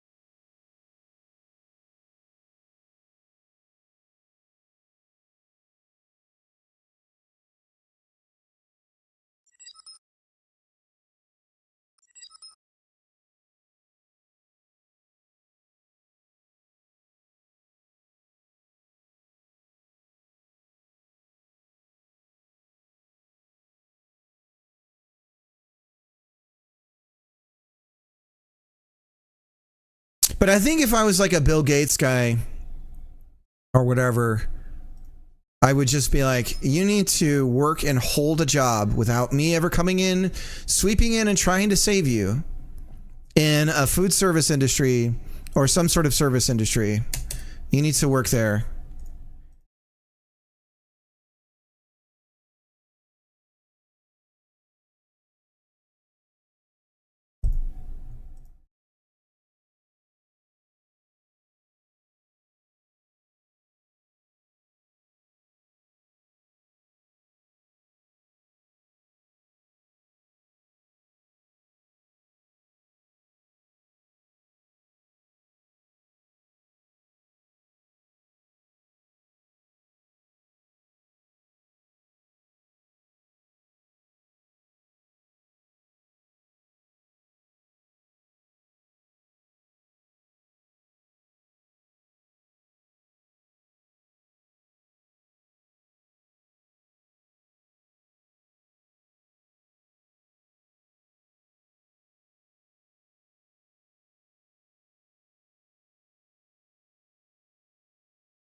I remember the first time I was on register, I kept grabbing the fake churro that they had on display and giving it to people when they would order a churro. And they told me like 10 times, they're like, that's not real. And I was so like focused on what I was doing that I was like, uh-huh. And then I'd do it again and again and again. And by the end of the day, it finally clicked for me. Such a stupid kid. They're like, oh, it's not real.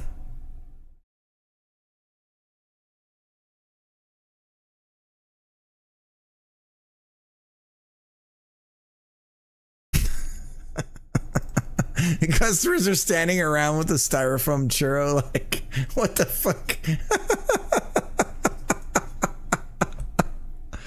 Oh, God.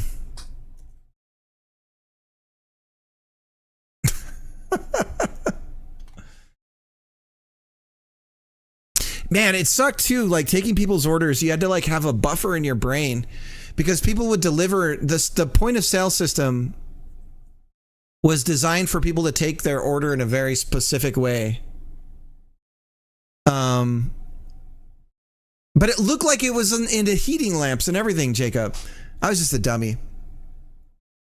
But the point of sale system, at least at that time, was designed so that it was like condiments and then this for the thing.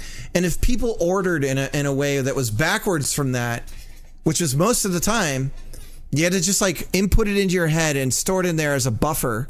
And sometimes they would say their order in such a way that you had to retain the entire thing before you could do anything at the screen. And some people would get mad at you because they would say, why aren't you pressing anything? And you'd have to explain, well, I would like some ketchup wrapped in a hamburger. And you'd say, well, I can't because the system is linear. Like I have to do it in a certain order. And until you tell me This, I can't start putting the order in. And people get mad at you if you try to direct the order to be like, okay, so, and you try to kind of kindly interrupt them and they get mad at you. So then they get the worst ones when people get mad at you for not pressing anything, that mad at you for trying to even talk to them about that, like mad at you about a bunch of stuff is fucking horrible.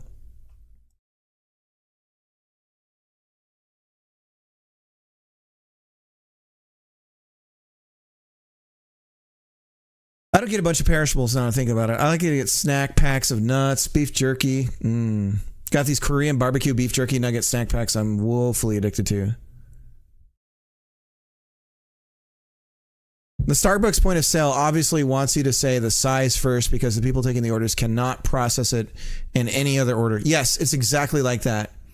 Like specifically, this was the one thing was specifically if it was a combo or it wasn't a combo. That was like extremely important. And then, yeah, you try to save people money by being like, look, if we put this drink into a combo with this, which you've already ordered, you'll save a bunch of money. And like, they just didn't want to do it that way. They get confused and everything.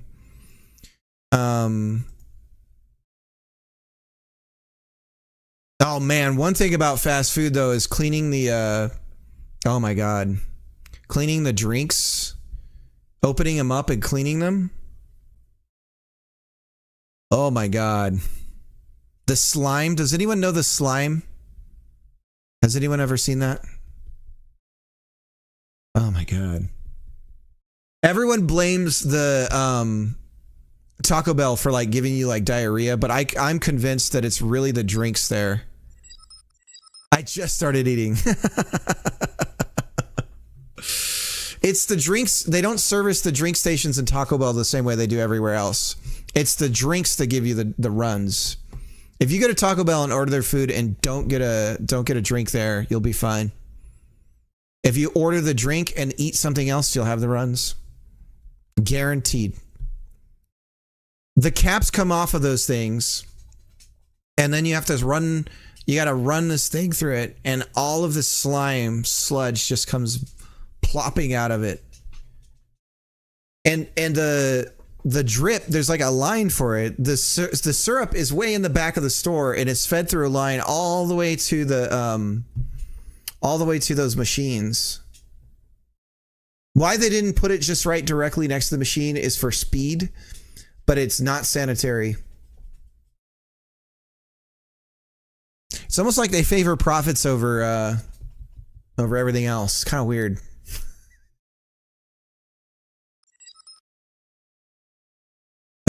It turns out Baja means butt. We've all been ordering Baja Blast. All right. So I'm trying to imagine still go and drink it. That's the thing is you just kind of put it in the back of your head. Go to your happy place.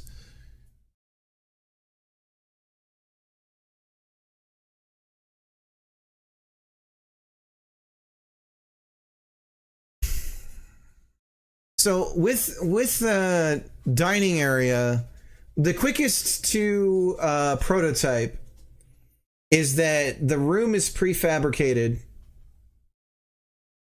So we're not going to have placing of dining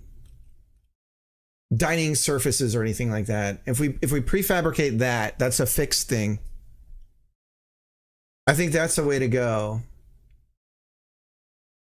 I wonder what these displays look like in the okay, so they're open. So that could be something where you design the display windows. Now this is something that I envy a lot of European, like going to Brazil and Italy and stuff like that. The care for like this display window stuff and like making stuff look good. We just don't even have that here. That's not even a thing. Not unless you're in a wealthier area. I want to know what LMIO. Want to know what I realized? I stopped this project because I was frustrated rigging and animating the character model for the main guy. It's all coming back to me. And it's all about avoiding that stuff because those are the showstoppers, right? And you can push through it, but it's like... That's so funny. But I'm bound to tackle that part first now. Do the hard stuff first. So the G Police game, I'm putting it aside. It was 30 days. I really burnt it all on the node editor, which is Operation Top Secret. I can't tell you what the real intent there was, but I can tell you it's been a success. But I can't tell you anything else about that. So Operation Pull the Wool Over My Viewers' Eyes was a full success. And maybe we'll come back to that. I don't know, guys. I don't know. But I got back onto the thing is like, I want to make something my kids can play, etc., etc. So, but anyways, this is something I'm working on with my daughter. So I don't want to have a heart attack in a year and not have done this. We need more game jams. I have to game jam vicariously through you. Well, this is a 30-day thing, so we're going to take 30 days. I got to start sort of plotting this out. I learned a lot with... I think this one is going to go just like the... This is day 0, by the way. I'm not counting this as the actual starting point. Because I'm kind of just getting my my ducks in a row. How do you spell... Maybe that's what we could call the game. Let's check Steam really quick. Nobody take this. Oh yeah, Telegram's over here. Hang on a second. I gotta see. We're gonna check Steam for this name here in a second.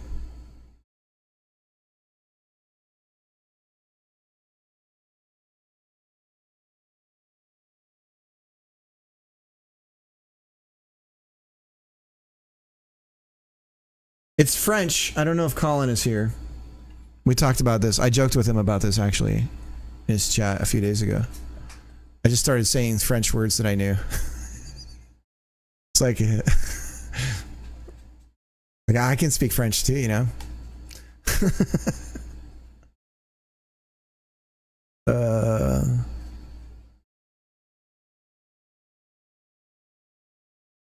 Let's see. Steam.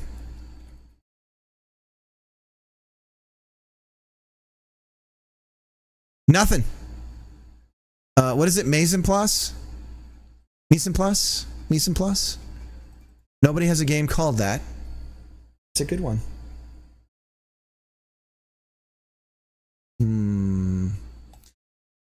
Okay. Maybe we could spell it in a cute phonetic way for people. Okay, so you start out and we have a mise en place. So we have the first thing that you do in the game is you bake goods, right? So the kitchen becomes, we're gonna have like a rear to the kitchen, and that's the bakery. And so we'll have a bakery area, something like this. And so the mini game in here is like a baking thing, right? It's a little bit like an Overcooked, like you got to keep your timers good, you got to pull stuff out, you got to let it cool. It's about space and time management, right? And it's about like optimizing the order of operations and everything so that you can maximize your output, right? And eventually we could have it where it's all about figuring out supply and demand and what do people actually want. Maybe there's even certain colors you don't want to decorate things with or whatever. Okay.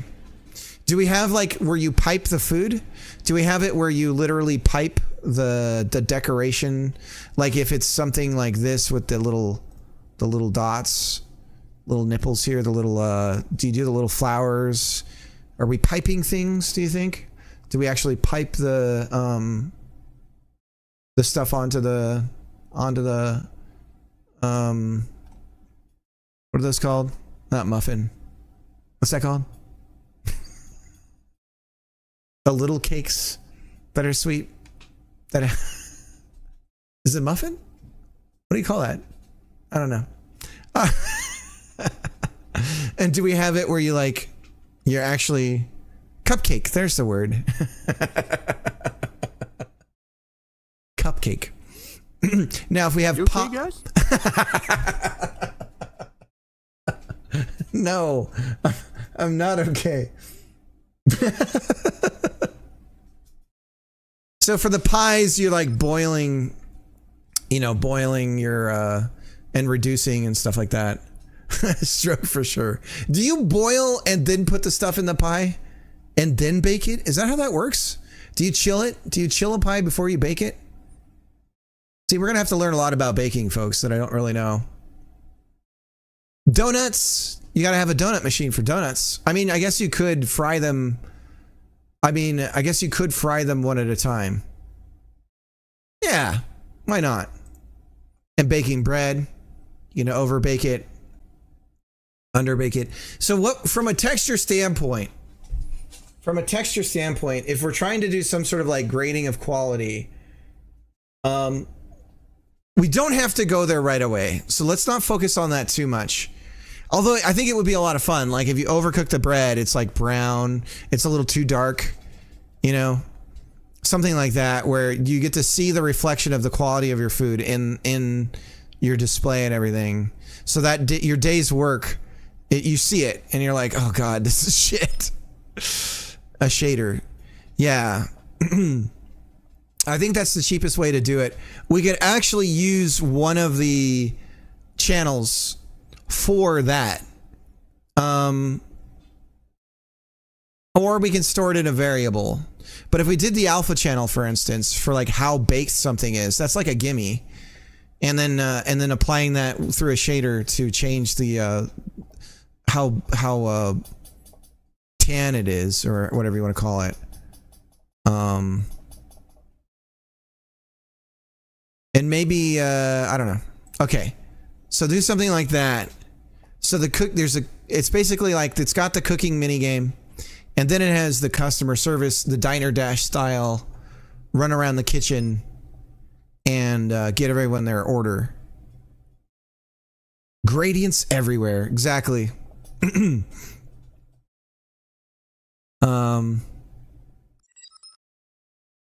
I do like a Y value and up facing normals to influence the dark burns. But that's kind of guessy. Yeah. We don't have to be too accurate just yet. We could easily just do a color, have a gradient between two color values and just use that. From black, you got brown in the middle, tan, completely white flour, like an off-white tan flour color, all the way to... So you could theoretically just underbake the shit out of something. Although I guess rising and everything, we could do that as well with bread by messing with the... we can push the mesh around to make it look like it's risen or it hasn't, I suppose. Do we make it where you're literally adding yeast and letting it rise? You gotta like pre-rise, you gotta let it rise first and then like fold it and let it rise again. Are we actually doing that stuff? Or are we gonna hand wave that a bit? How granular are we gonna go with that? Because frankly, baking bread is the most obnoxious thing to try and accurately replicate in a video game. It depends on the kind of bread, and even doing something like a croissant is quite an ordeal. A flaky croissant. Croissant!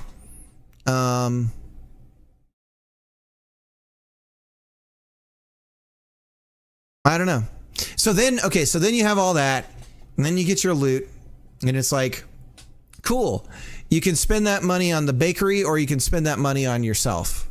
And I was thinking, if this was something that I pursued, I was imagining there's like a little bit of a story of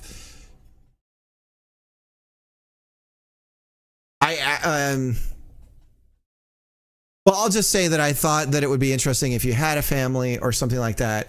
And so you were like, you had to choose between. It's very reflective of my real life. You had to choose between, do I go without so that like your kids can have something, or do we reinvest it in the business, that kind of thing, right?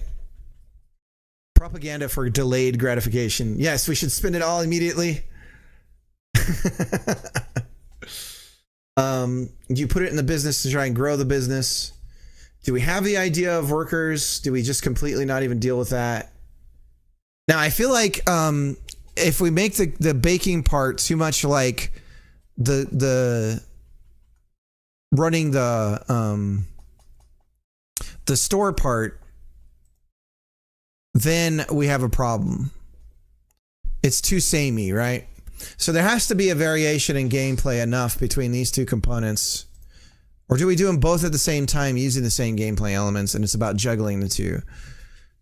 I feel like that's not a good idea. I think separating it is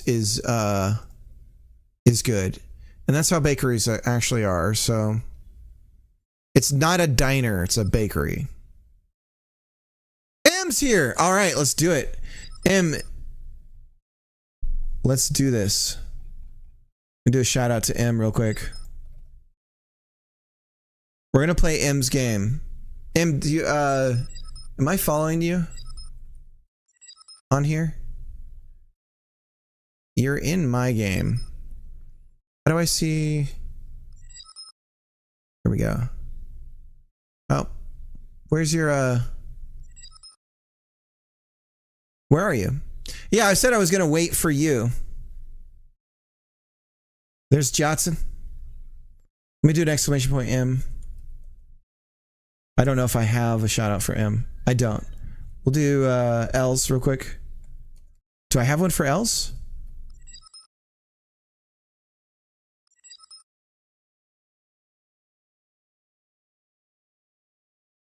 I don't. Wow, I'm really dropping the ball here. Okay, we gotta keep adding people. Just shout out to L's. Working on an NES game. Eventually they're gonna port it to Super Nintendo Super Scope. That's what I heard. So that'll be the next game they do. They're gonna finish this one up and then put it on the Super Scope. That's the plan there.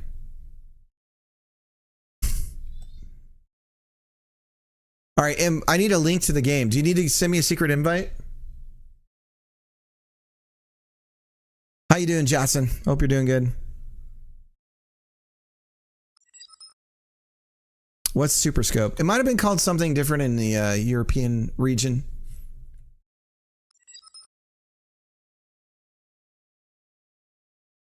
They might have changed the look actually over there too. It was this badass thing here. That's all that was going on the inside. I feel lied to. Lied to.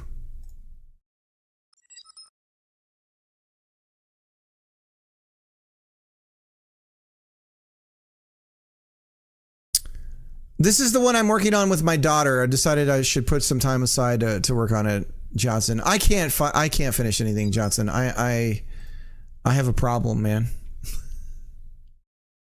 I have a problem. Virus detected. I downloaded it and it's literally yelling at me about a virus. Oh, Johnson, thanks for the follow. So I should download the itch thing so that I can get the virus without the warning, right? Is that what you're saying?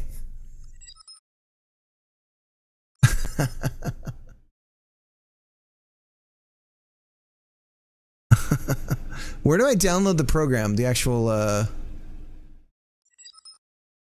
thing. The itch thing. Where's the itch software?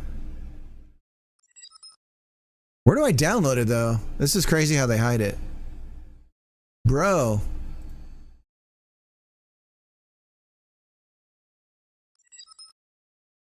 App, okay.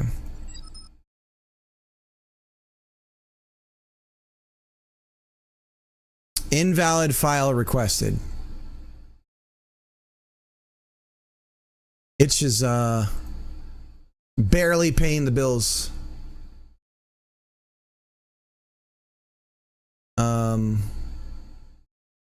Well, we downloaded it here, even though there's a virus detected. A virus detected. Mm-hmm. M, what's going on?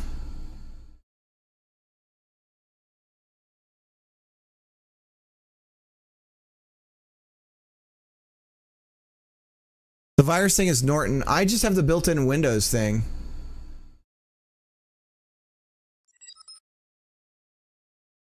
Windows Defender. Just turn your virus software off. No big deal. Gotcha. False positives because I embedded the PCK. First mistake. None of you would happen to have the app, the installer for the app, would you? That you could just send me on, zip it and send me somewhere. Maybe I have it installed. I do. Well, look at that. Would you look at that? Okay. So, where is... I have a Mac, so I don't have a problem. Oh, I see. I see how it goes. Uh-huh. All right, here we go. This is a music game. I can't download it. Itches, oh my god. Getting an error. Missing token from itch.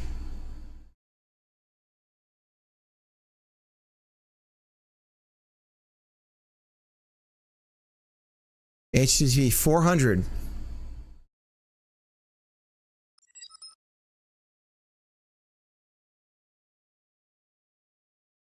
Let's try downloading something somewhere else right now, real quick.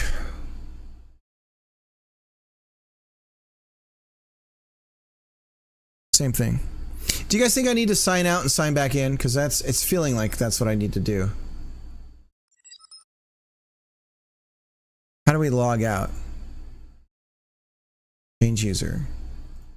Log out. We're gonna remove Cricket. Forget session. Give me a second. Nobody look. Close your eyes, everybody. Don't look.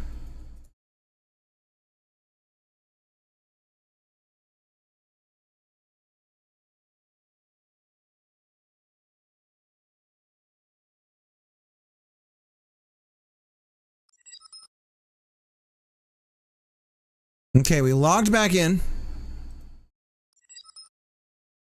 Man, this is the hardest virus to download, I gotta say. This is quite the virus. Install? Okay, so it wasn't that. This is itch. So what was this called in Europe? I think it looked different in Europe, right? Or am I thinking of the Genesis? The Genesis had a gun that looked very familiar like this, but it was like a tripod almost, right?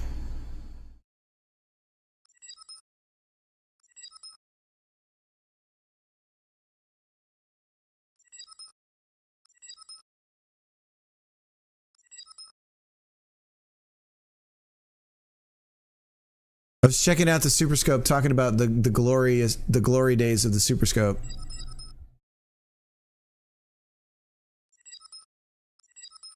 Thing about the Super Scope that sucked is you had to calibrate it, and then you literally couldn't step away from where you were standing. You had to stay exactly where you were.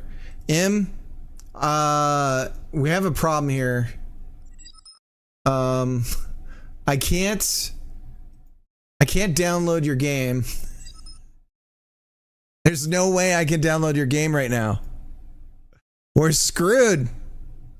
We did shout out to Johnson. Johnson, game dev extraordinaire. Johnson finishes games. Let's give a round of applause to Johnson before I do like a 3-day timeout? Because how about every time Johnson releases a game, we give him a week timeout?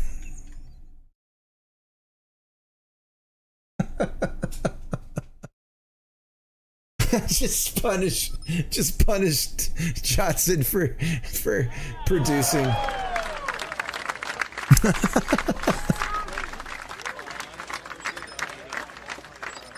Sounds fair.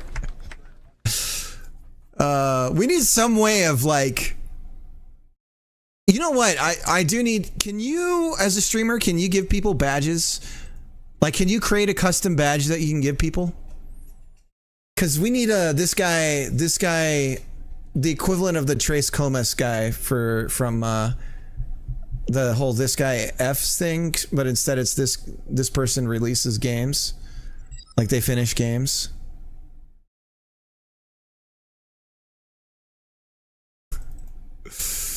Oh man, I don't know what to do. I'm not even DOS. Well, he ended up zero comas, right? Like and then I think it ended with him at a he was looking for, he had bought Bitcoin at the beginning and then he lost the thumb drive and he was looking for it in like a dump or something, right? Fiera, you were wondering the same thing. What was that?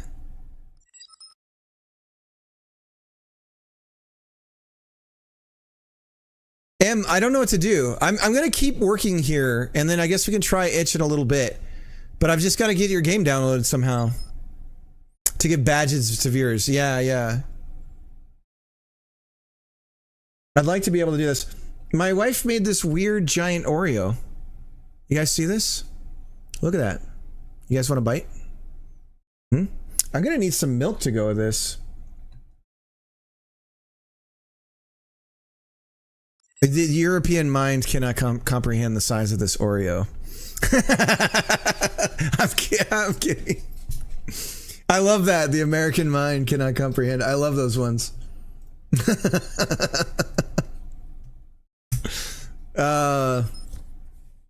I'm cutting weight though for a comp. So you're doing jujitsu, right? Or is it something else? It's one of the throwing ones, right? So that one you actually really get hurt in quite often, right?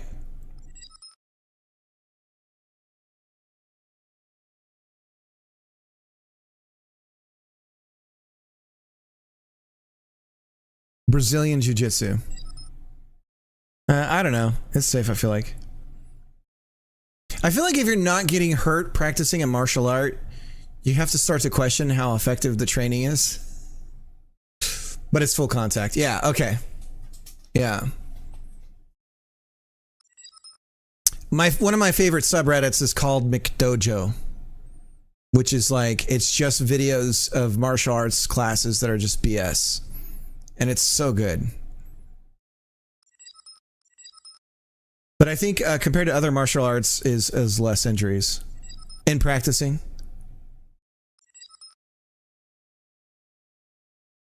Long-term stuff like grinding down joints and everything. Oh, okay.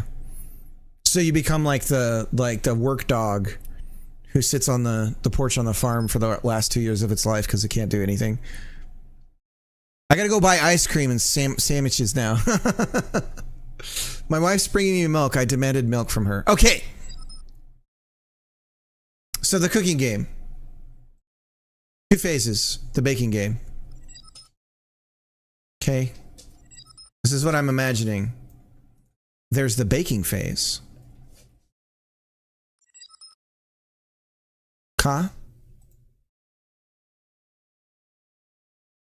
There's the customer.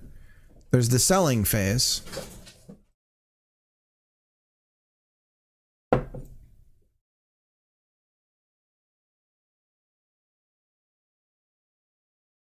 How hard do you think it would be, Greg, if I had the Blender files for those cutesy characters from K-Kit, and I tried to figure out how to teach my daughter to model like different attributes to the character's faces. Like maybe if I wanted her to create a bunch of different beard styles or hairstyles and stuff. How much work are we looking at for an 8-year-old to pick up? Would that be hard for her? You think? So how well have you done at learning Blender? I forgot everything I was taught by Devro.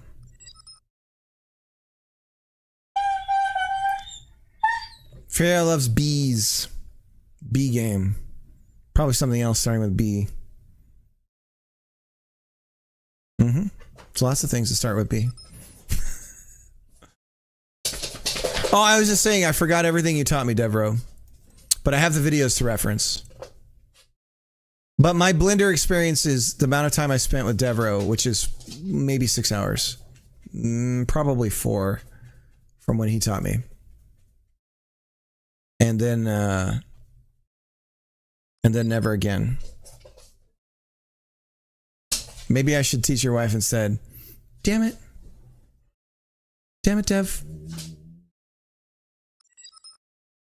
It does take full-grown adults a lot of time to learn how to use it, but I think the amount she will succeed is equal to or less than how well you know the information. So, that's probably not very good. I wonder how many different hairstyles we can get from all of the packs that he's made. We've got this one here, this one here, this one here. There's eyebrows. Look at that. We got different eyebrows.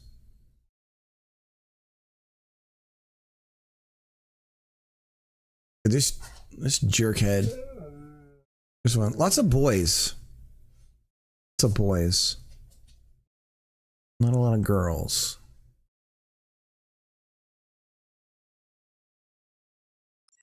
There's a girl here. There we go. This one, yeah, this one.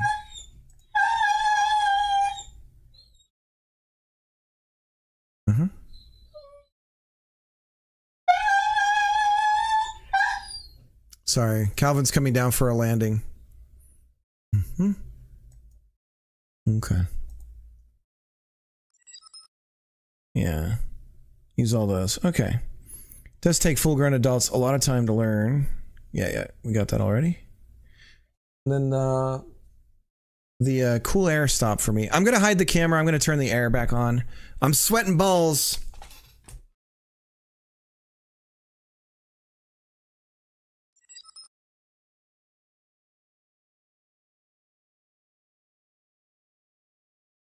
My concern is I didn't want to take this idea over.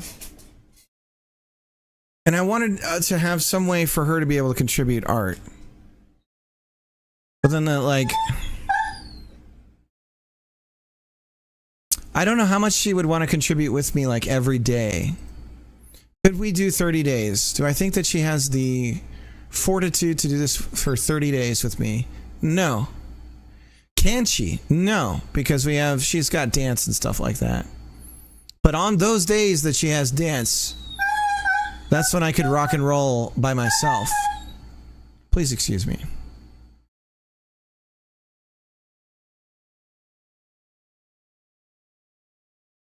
If you want to teach your daughter how to edit those in sculpting mold and Blender, that is a much better goal. Is that, do you think, how they did these in the first place? Did they sculpt it? I mean, these straight lines are... We could scan her drawings. Her drawings could just be prototype stuff. I'm betting no. Is there a 3D tool, modeling tool, like Blender for, say, the iPad that uses the pencil? They're extruded from the scalp mesh and then adjusted.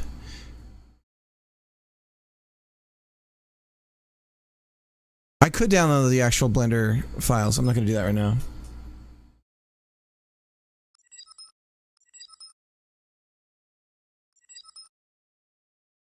Maybe a Blender.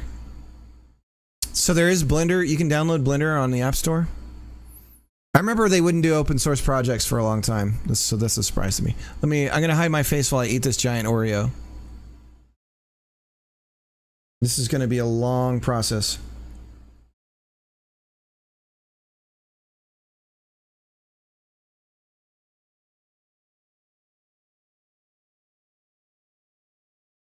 This is one of those I've made a huge mistake kind of foods, where after you finish it, you feel like you want to die. All right, Fiera, have a good one. Try not to think about fountain drink sludge. All right, Em. I'm gonna keep trying to download your game, Em. I'm sorry about that.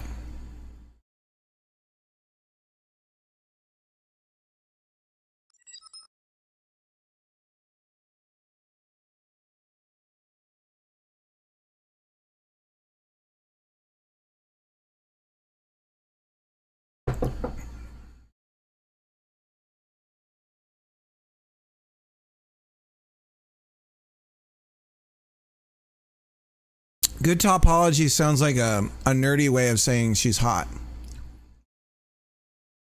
She's got good topology.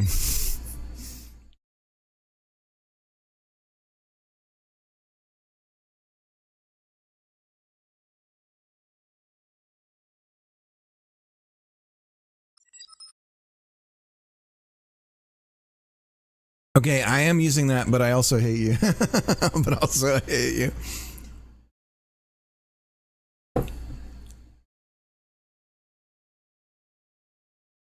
You could use it as an insult too.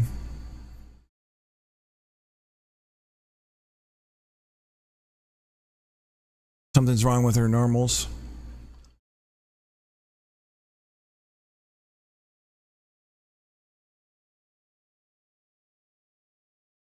I gotta head in. We need to lock in and start coding Cricket. I know.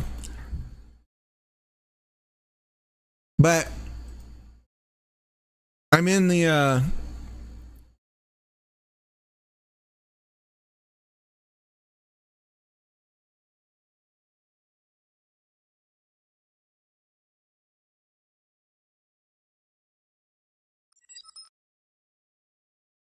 baking, selling, and life phase.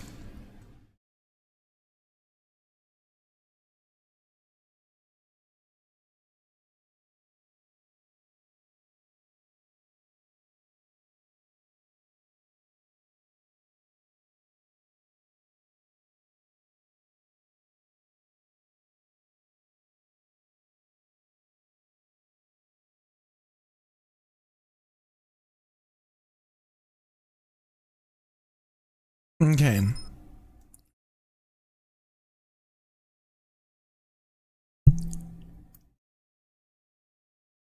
So I can absolutely get you set up with Nomad Sculpt on the iPad or using Blender. We can make her a base head mesh to sculpt things on top of, and only need to teach her a few tools.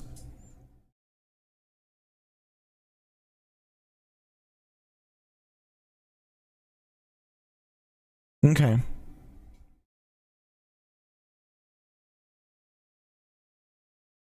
You're not a child person. I find that hard to believe. I bet.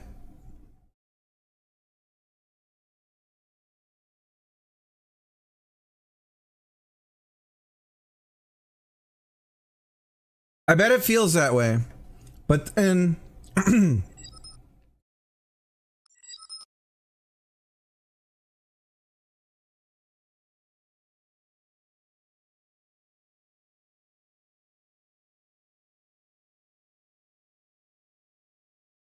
go to like a friend's party or something, and their kid just instantly gravitates towards you and wants to do everything with you and thinks you're the coolest person. I 100% bet that's what happens to you.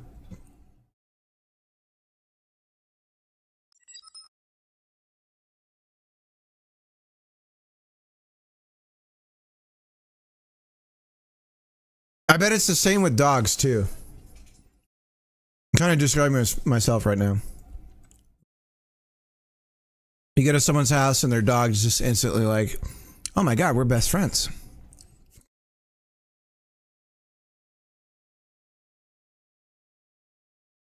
Do you remember that time you came into the house 5 minutes ago? Wasn't that so fun? Anyways, we're best friends. Hey, let me show you my ball. I'll go get it. Okay, here's my ball. You want to throw it? That's pretty much my experience going to anyone's house with a dog. You want to throw my ball? Here's my ball. If you didn't see it, I'll drop it again. Here it is. It's right here. This ball. See how I'm looking at it? And I'm looking at you? Absolutely to the dog. I'm very tall, so sometimes the kids don't gravitate. Either way, I'm fine and normal. But me teaching a child is a different ballgame.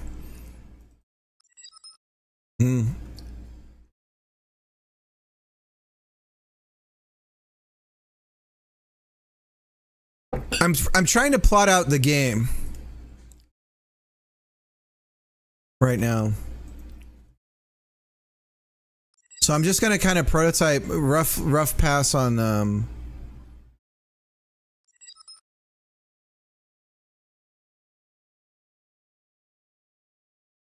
so we have this bakery.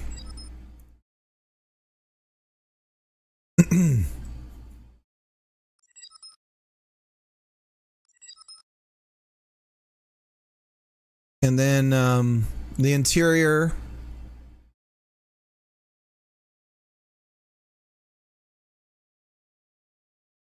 We have a kitchen.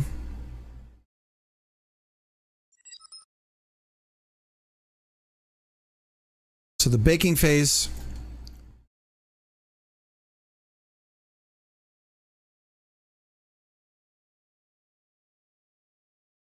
Ooh.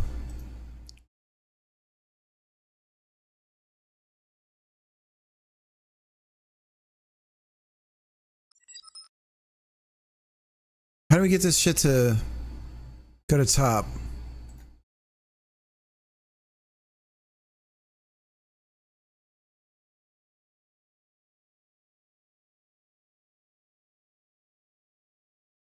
Okay.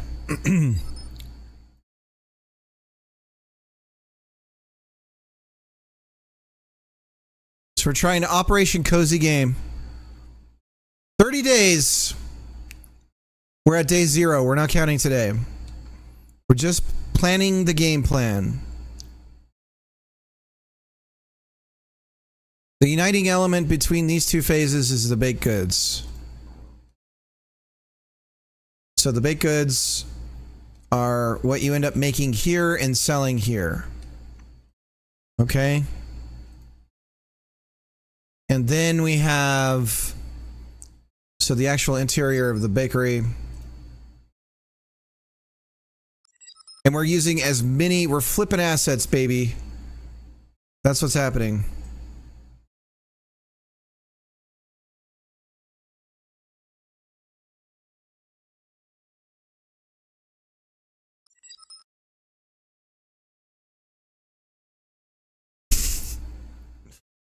That emote. Is that the Ford Bronco? Man. I only knew OJ from the Naked Gun series at that time. And I remember how excited everybody was that he got off. I remember everyone being so happy. And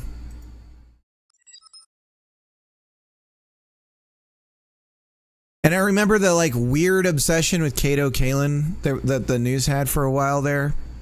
Because he was still a thing even after the trial was over briefly. So then we have like the house part of it.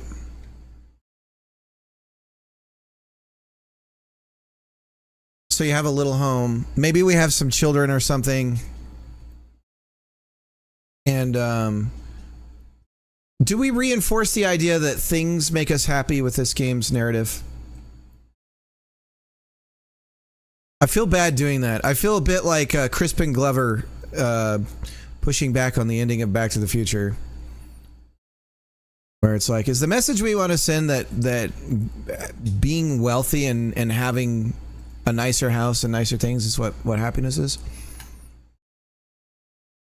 And then I'm kind of torn because in a lot of ways that's very true. If you're well off and comfortable, it stands to reason that other things are a little easier to obtain as far as peace of mind, whatnot.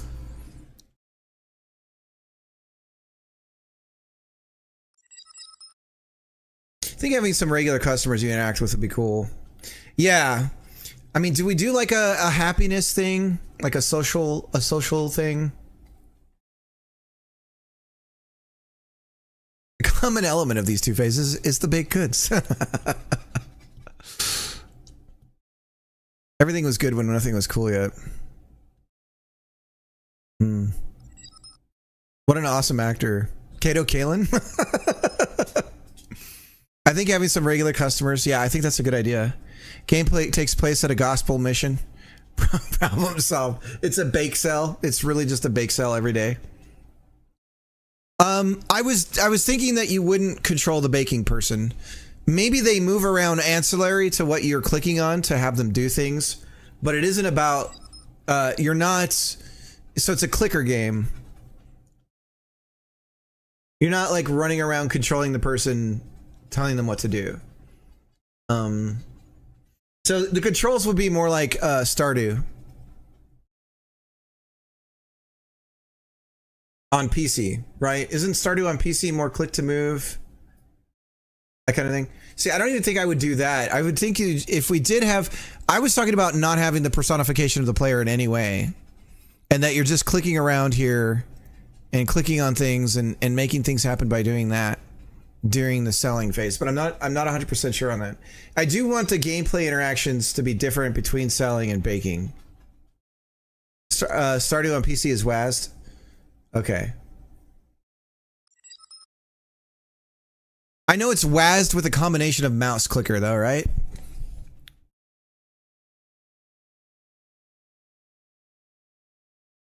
Have customers say things like, wow, these baked goods, which you have chosen to dedicate your life to, are really contributing to the happiness and the fabric of this community. I really appreciate that you've tripled the prices. We could do that. We could have a charitable aspect of the business where anything you don't sell, you can give away.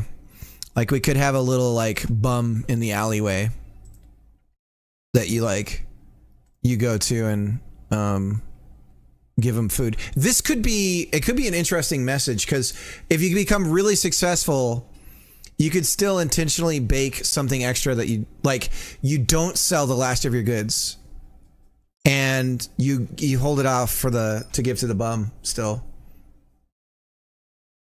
Calling him a bum in the alleyway. Well, you know, that's what he calls himself, a bum. We call him Bum. That's his name. His actual name is Bum. Bum McGee. That's what we call him. I mean, I feel like that's better than saying, I don't know, because it's like, you know, could you spare some change? Could you bum some change? I don't know. I feel like it's less of an insult than saying homeless. I feel like homeless is actually kind of presumptuous. But because if you're like a vagabond, you don't even think of yourself as needing a home, I suppose. Right? No. I've known people who have chosen to go be homeless. They were homeless. I worked with them, and then they said they're just going to go back to being homeless again because they liked it. That was really weird. Like, really?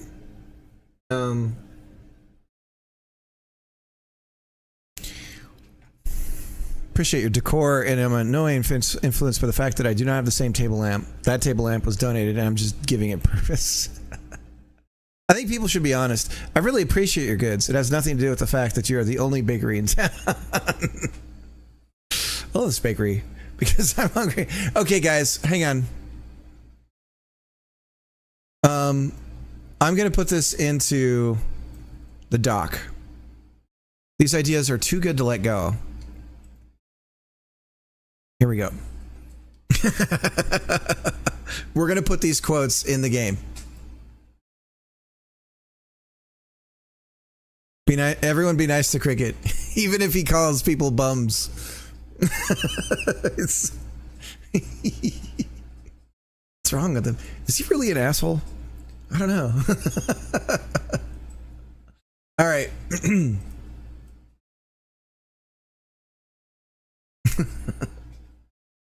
All right. Okay, so the unifying element between these two things is the baking, is the baked goods. We talked about that. So this thing is really encompassed together like this. Now, if it's anything like what I've experienced with somebody who bakes, the last thing you want to do is bring these two foods home. You're sick of the baked goods.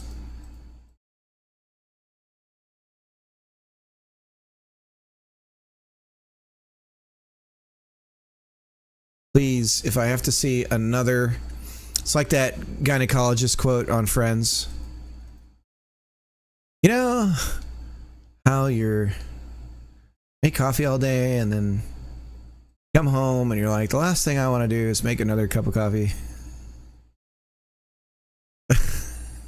All right, do that. This will go up.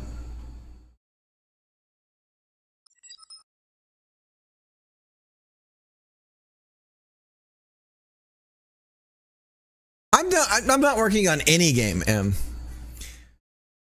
I don't know what I'm doing, M. I'm not feeling it with I don't think that the cop game is for me. I don't know. And I was secretly using that to work on another thing altogether. Right, yeah. Oh my god, M, it's getting worse for me because I'm following the entire criminal justice system now. And the whole thing needs to be burned down to the ground and rebuilt. Please, everyone in the States, pay attention to the judges that you are electing. Please.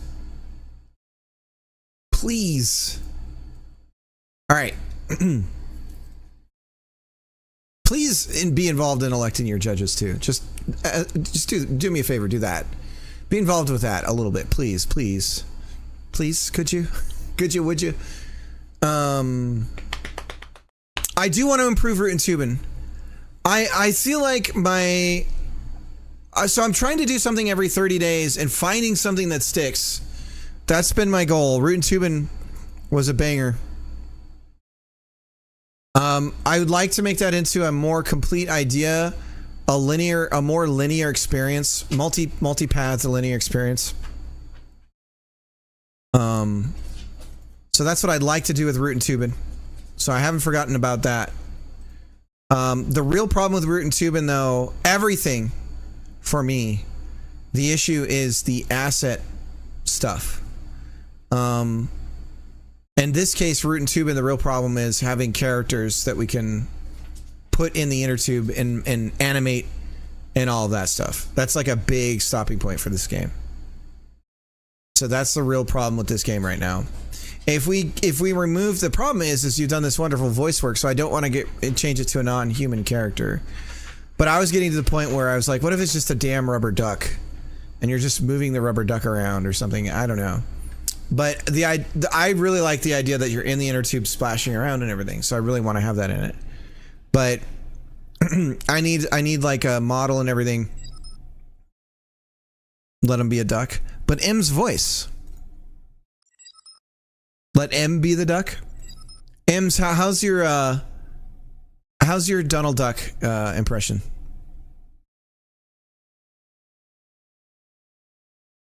It's because it's me, but it would ruin the heart. I think so too. I think having the SSX style character style of the original SSX game, it's like super important. Am I in my I Hate Cops account? No, I'm not. Okay. Let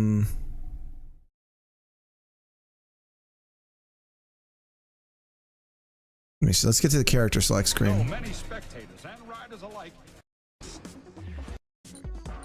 So, absolutely want this part. Any game that's name is based off of a DMX, a Run DMC song is fucking all set. All good in my book.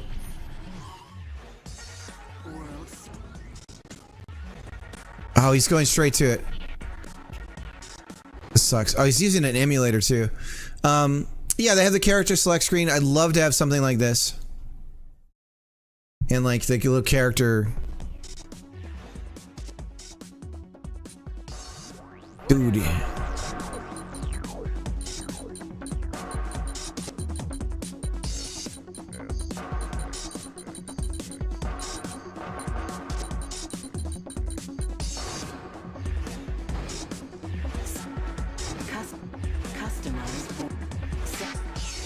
Definitely want something like that. All right, Devereaux, thanks for hanging out. I played so much SSX Tricky as a kid. It's so good. I feel like they change things a little too much in that series where there's the one that's your favorite and it'll always be your favorite. It's a bit like Tony Hawk. So is it still down? Let's try again.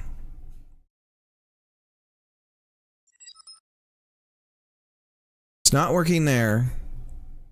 Well, if it's not working there, it's not gonna work. Yeah, it still won't let me do it.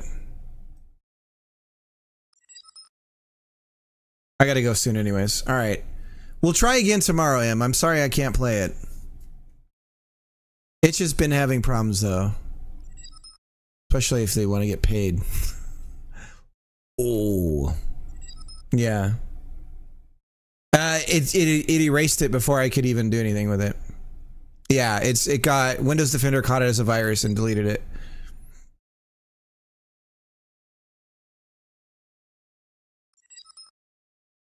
Oh, can you restore? I don't know. Can I? I thought I just erased it.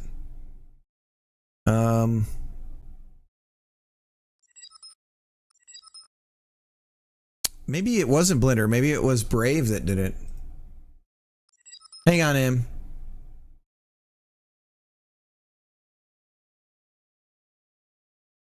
It quarantines it. I think maybe it was Brave that did it. Okay, hang on. Do you have the link again, Em? Maybe is it on the itch? Let me see.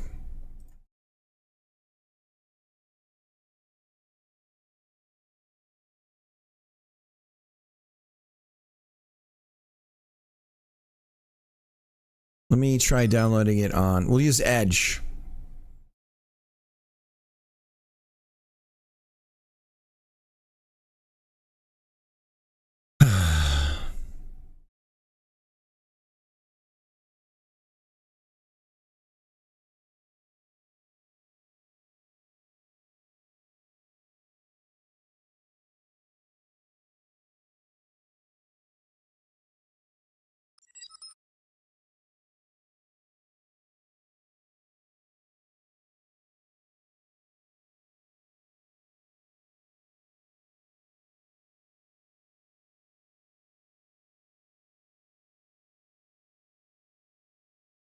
It was Brave.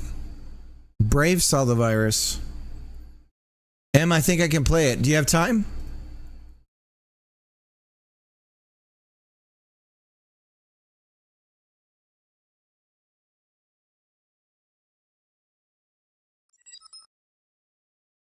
Play fast. Okay.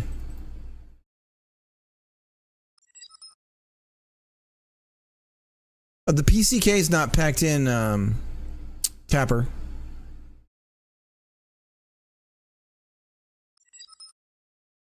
Let me do a shout out to Justin Helps. Justin, do you have a itch page that you would like to plug in when I do shout outs for you? I mean, I guess I could do the YouTube. Justin's like another guy who delivers. Stand and deliver.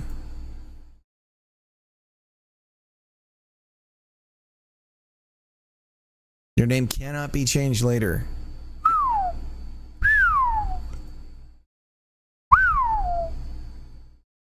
Click left or right or press a keyboard key on the beat.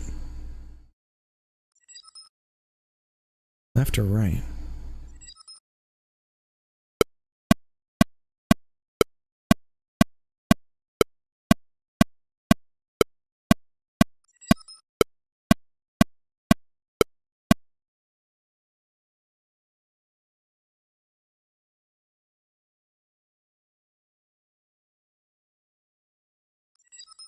Use your mouse to move the slider until the circles align into one blue circle.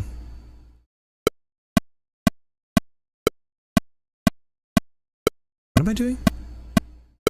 What? What? What?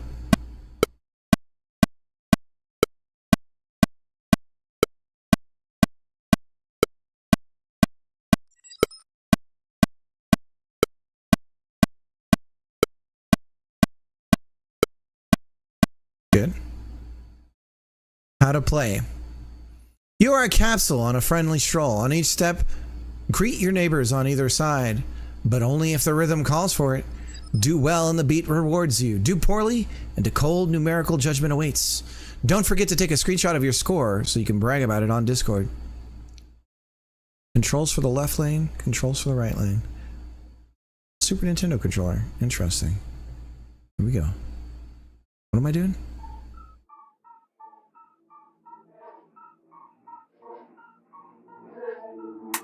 Oh.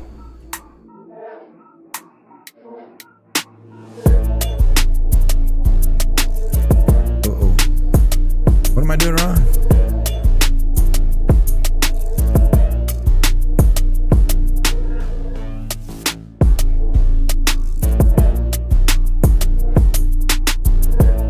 I've got something wrong. I'm doing something wrong. God, I'm doing something wrong.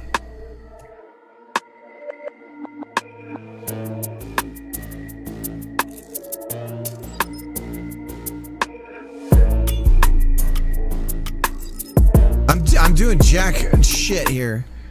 How do I do this over again? I'm gonna run it again. I'm trying to. F mod. Oh no, I don't get to see the directions again. What am I doing wrong, Imp?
Oh my god, I'm the worst on the list. Great!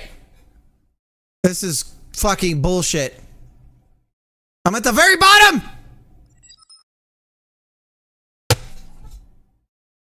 I'm at the bottom! Oh, I don't like it, Im. I mean, frankly, it's just that I...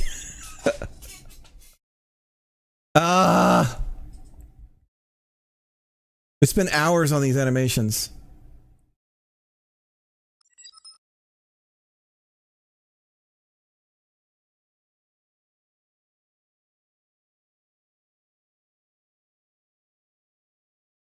Next gen. So my problem right now is that I'm following the snare drum, and if I hit it straight on the snare drum, I'm too early.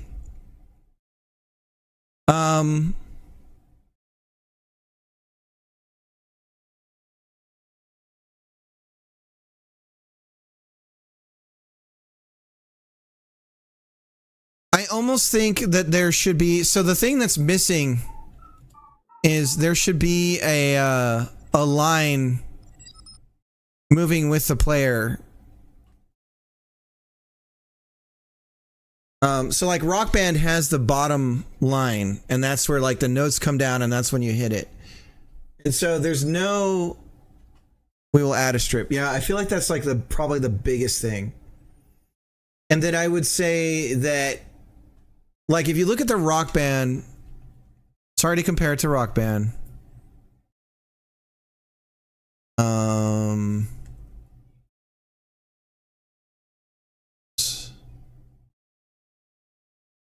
Come on, Rock Band game. Screenshot. So they had these clear, Rock Band had clear, like very horizontal shape. So I think that if you do something with like a shadow or the feet of the geese so that they're very clearly like flat in a specific way at a specific point, and that's the point where you would hit the button, that would probably be a good idea. The what's the other garage? Is it shit? What's the other one called? Rock Band? There's Rock Band. What's the other one? The first one. It was like it was based off of a Japanese arcade game. Guitar Hero.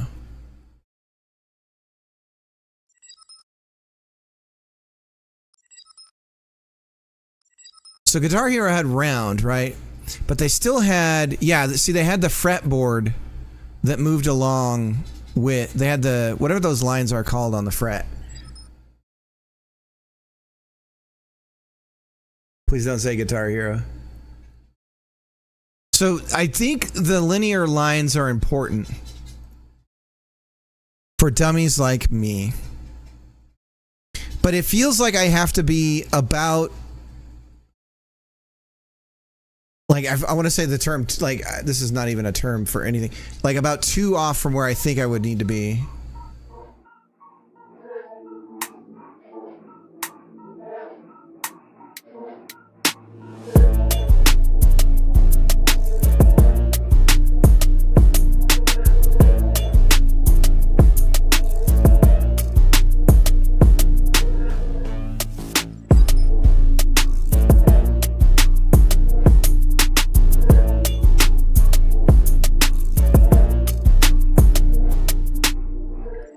Are you guys doing strings like a multiplier?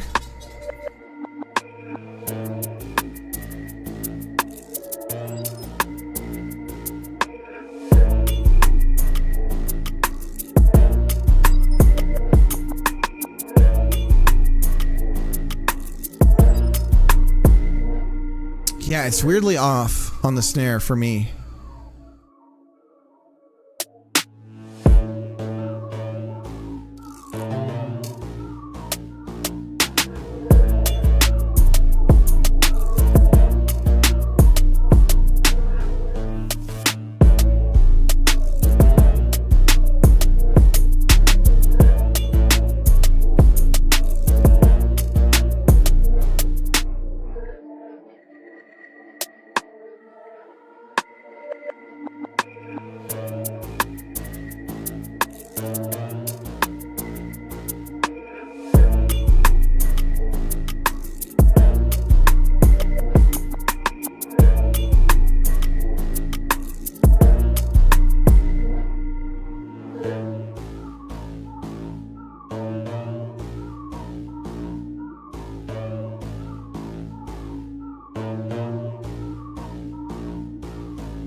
Better. God damn it! God damn it!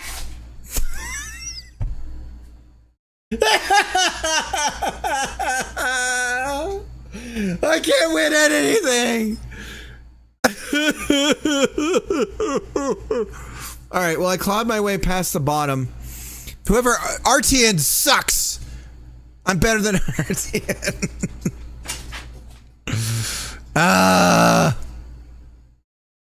Pro tip: you got to have like a really low score so that I don't feel so bad.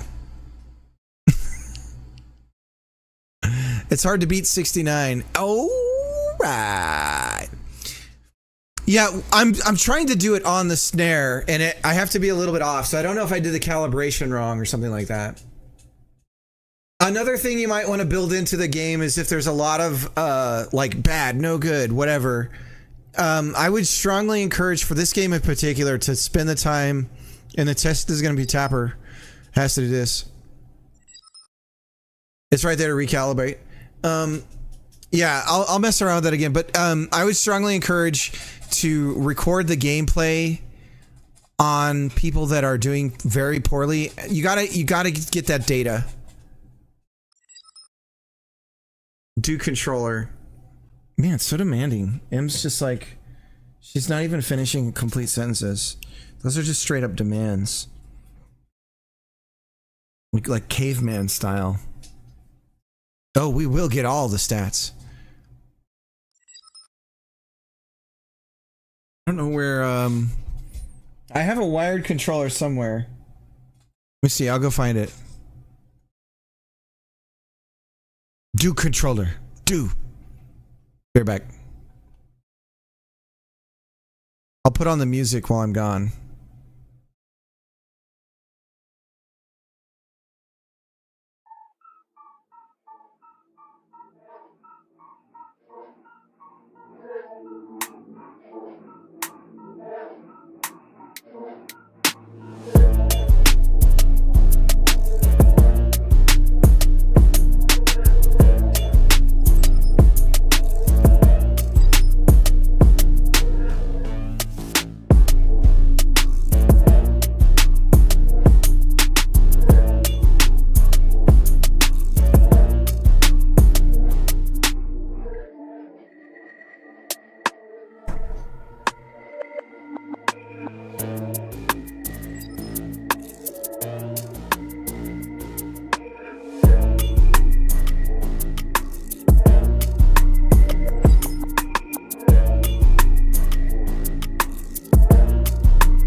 Yeah, I mean, this has always been the problem with, okay, I'll say something that, Parappa the Rappa is one of the earliest rhythm games that I can recall, and it definitely had,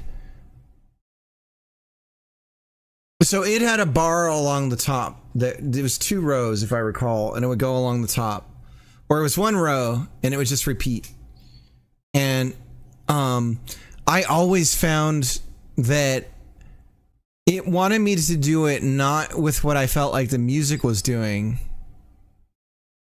Okay. Yeah, it's weird because I feel like I'm exactly on the snare and it's not. Should it be like I'm hitting the snare exactly right and that's when it should be registering?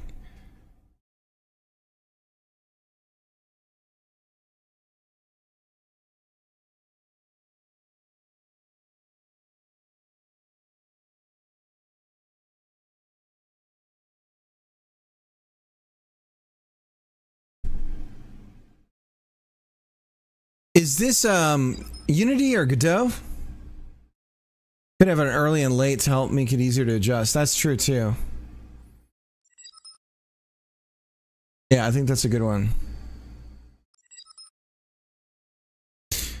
Another thing that might help with latency is to disable VSync, but still frame cap it at 60.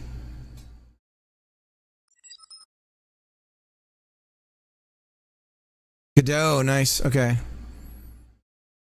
The GUI doesn't. Obviously, this isn't the built-in GUI in Godot. It's nice.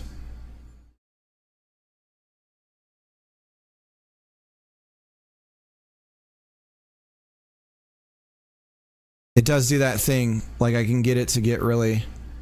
Because this is just a tween of values. Do you reset that? You don't, because you're doing like a blubber.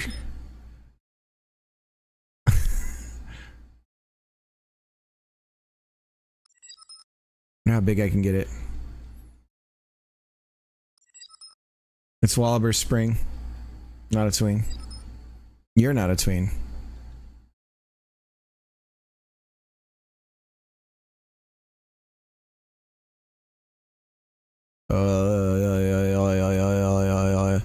All right. How do I do the calibrate again? Oops.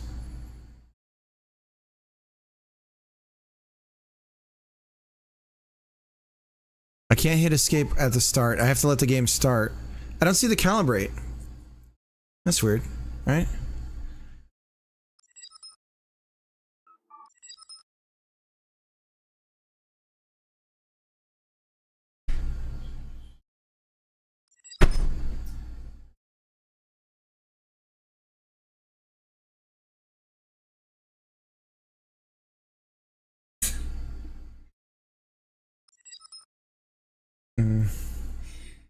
Just try and soak it up. Put a towel in there.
Okay, I'm back. I can't get the camera working. Sorry about that. That's not gonna happen.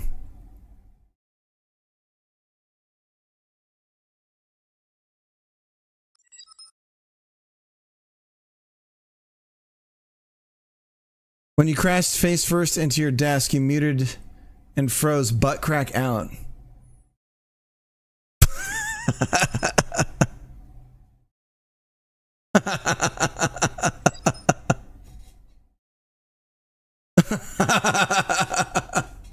Oh shit.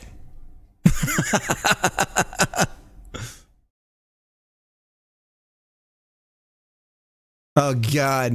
Well, that's embarrassing.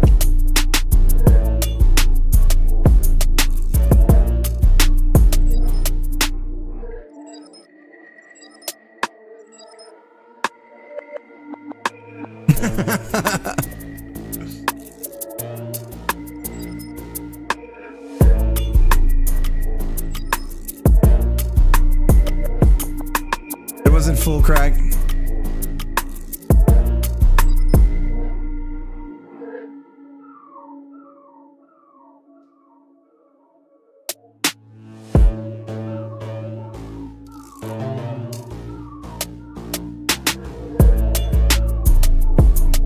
Man, I'm doing it right on the beat.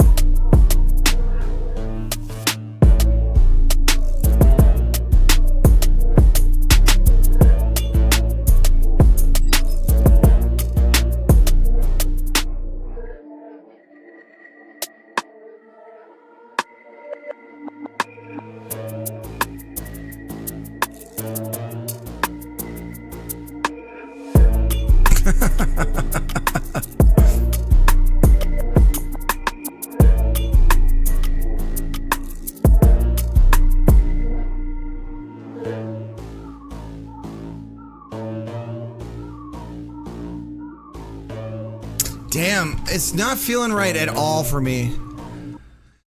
I don't know what's going on. It doesn't feel right for me. I'm worried about, because I got some frame hitches that are going on when I'm playing it. And I'm worried that somehow that's affecting the timing.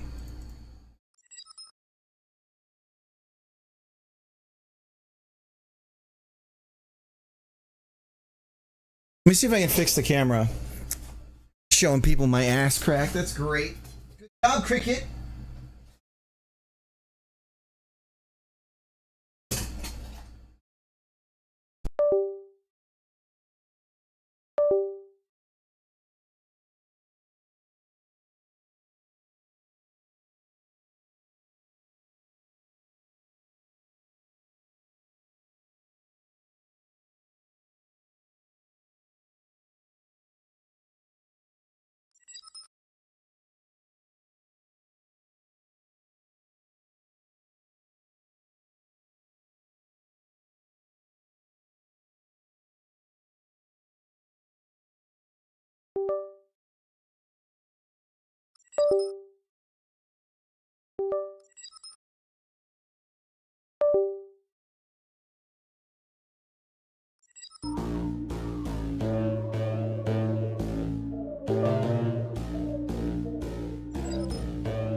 Testing.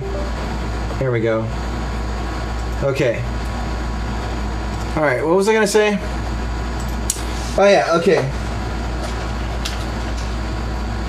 It's never been this wonderful.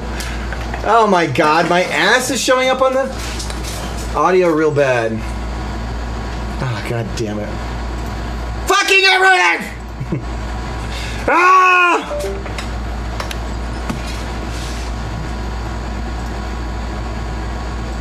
Yeah, it doesn't even see the mic, the normal mic.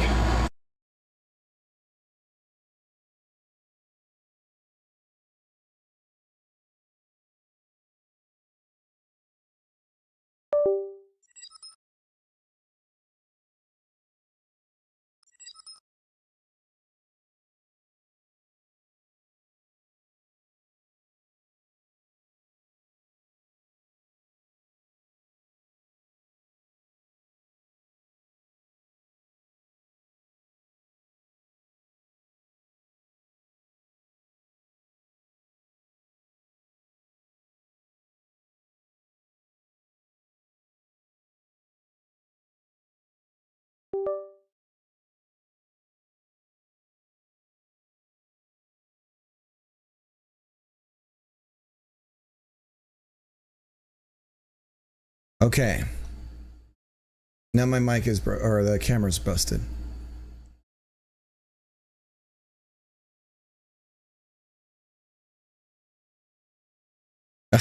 God! This is so annoying. Alright, well, no camera now. Gotta go. Alright.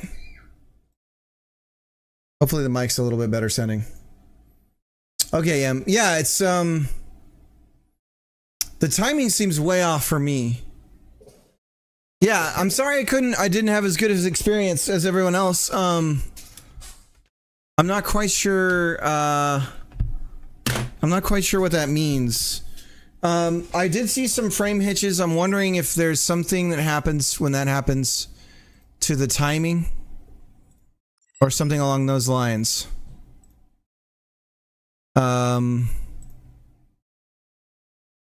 Maybe it's because you're streaming. Yes, but these are all, even if that's true, these are definitely things that still need to be possible, right? I presume, is this something you're going to try to sell? So, but I don't know. Without clear inputs, it's really hard to tell if it's like the late or early thing would help for sure. And then clear lines on where you're supposed to hit the button. Those two things would be very helpful. And also when you're pressing the button, a clear something happening. And I would suggest all of that happening on clear lines of where things are supposed to get hit. And obviously you don't want to show your ass on stream, but I've done that now, so that's great. This is a day that will live in infamy.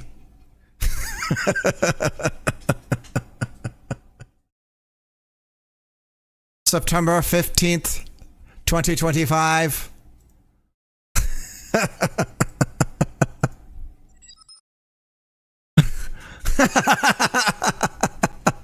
No! God. Luckily the camera resolution is actually real shit. Oh my god. All right. Is that an icon now for the stream? It's my bumbling ass. But seriously, how did that even happen? I had to have tried to have done that. Hilden is game ready. No, we just got done playing M's game.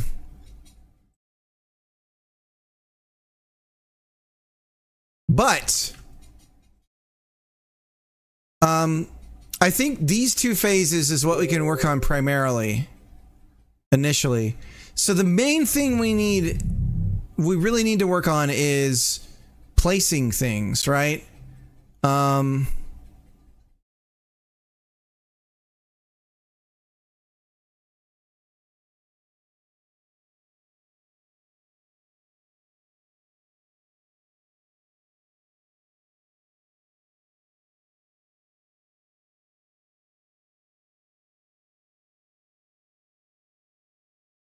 So getting that right. So we really need to kind of dedicate, like, what kind of interface are we actually building here? Are we WASD and clicking, or are we not? I'm going to try and fix the camera.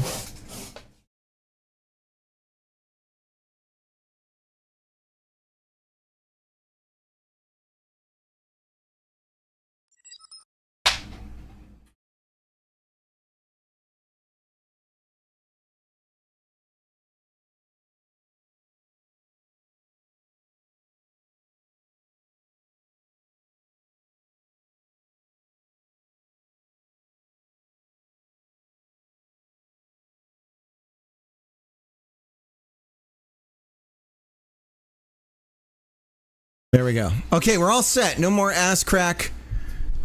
And I'm back.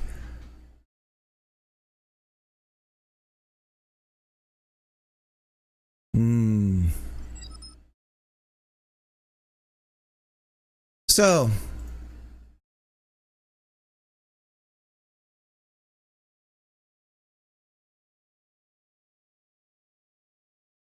let's just do this. First thing we're doing for the game.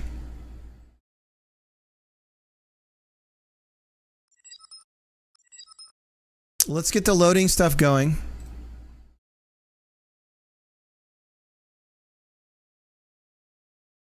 And spinning some held a 3D object so it can be placed more precisely. So, and you know, are we planning on going for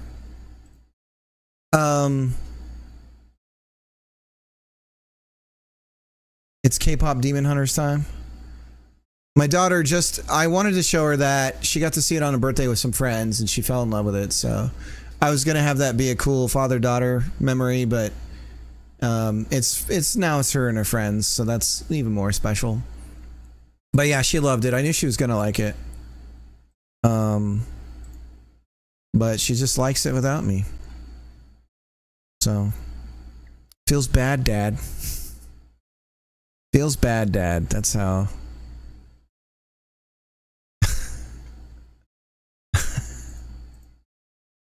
Loader. All right, here's our loading code. Okay. So we're just going to steal this.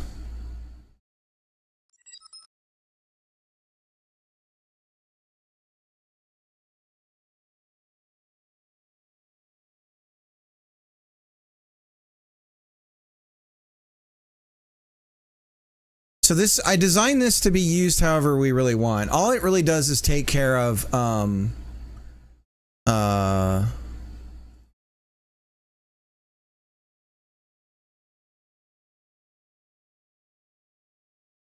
okay, so we do need, it needs one thing that we have to give it. And we can put that in here.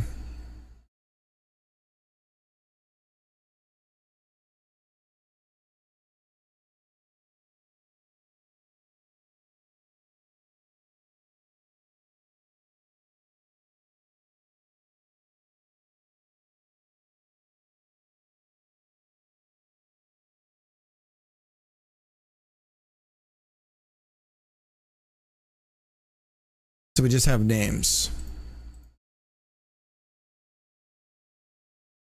So we're going to say game.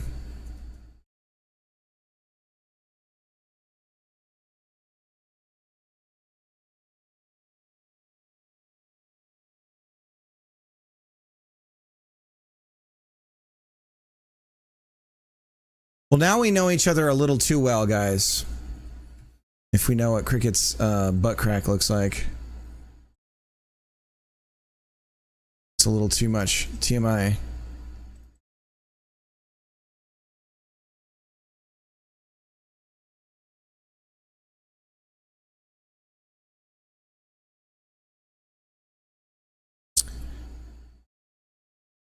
Okay.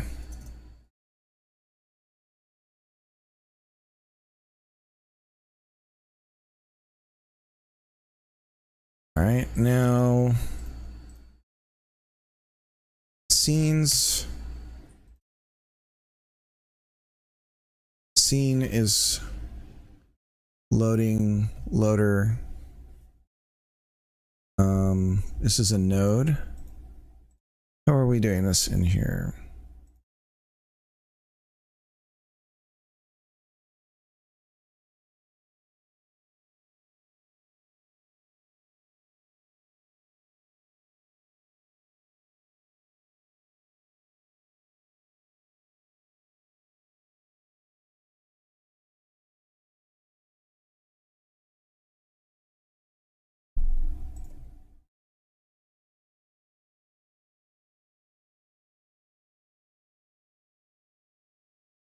Okay.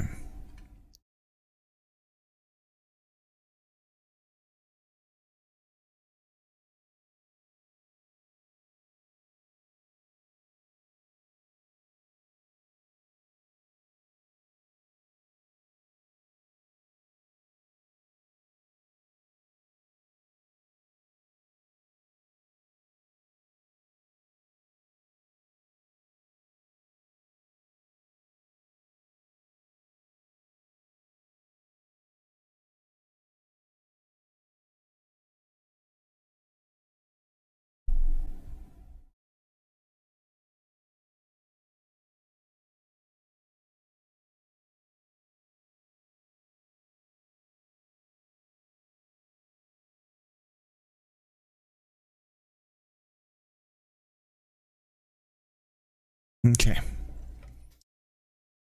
Okay, so we have a load resource game. Now we need a game scene.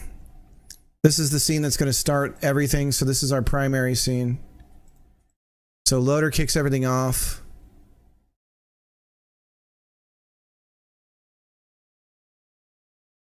Okay. And then the first thing I would like to do. So resource game is just scene game. And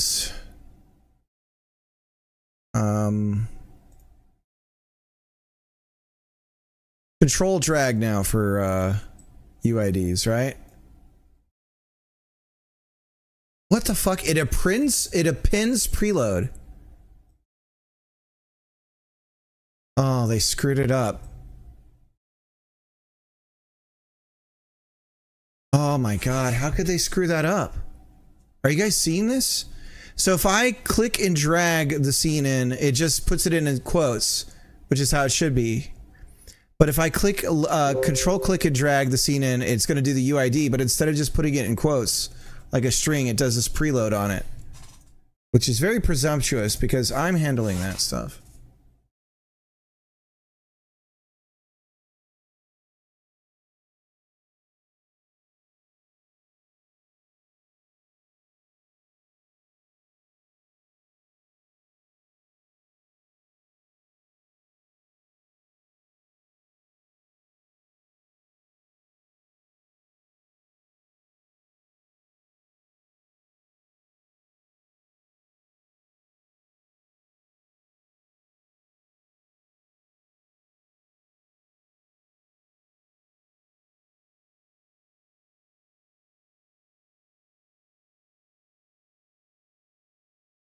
Okay, so we have our game scene here. And so now on game, I'm going to attach a script that's called game. Pretty radical move here. Class name, game. Jacob's laughing at my ass. Damn it, Jacob. Jacob, you didn't need to see that. How bad was it? Is it already in the,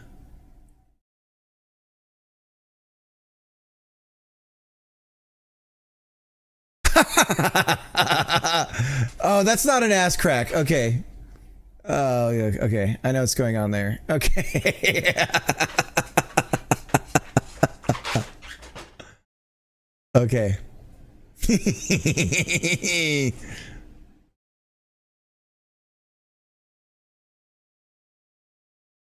Okay. That's just like my back divot. Because I'm a big fatty. Okay. So we're going to start out. We're ready to go here, guys. Here we go. We're making the game now. First thing we're going to do is have an enum. This basic idea here of baking, selling, and life.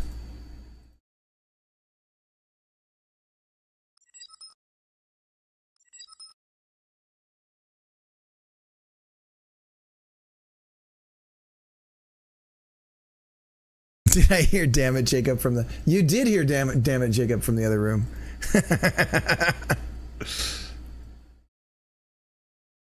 State. So do we, main state, core state.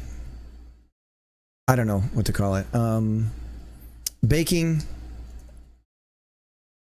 selling, living. Should we call it living or life? I like the ing, very alliterative. So we have a core state, and we have a function called set core state, which takes a core state, new state, just like that. We're gonna return a void. We're making the game. Pass. Okay. Now, enum core state, or this is a var. Core state current one core state, and we're going with our traditional jam game monolithic design. Most of this is going to be a monolith. New state. So core state current equals new state. Got Netflix. Yeah, Second could tell you that Demon Hunters was already going just from the muffled sounds from the other room. I'm not even exaggerating. Somehow he could tell. I do not understand how. Because I could barely hear it.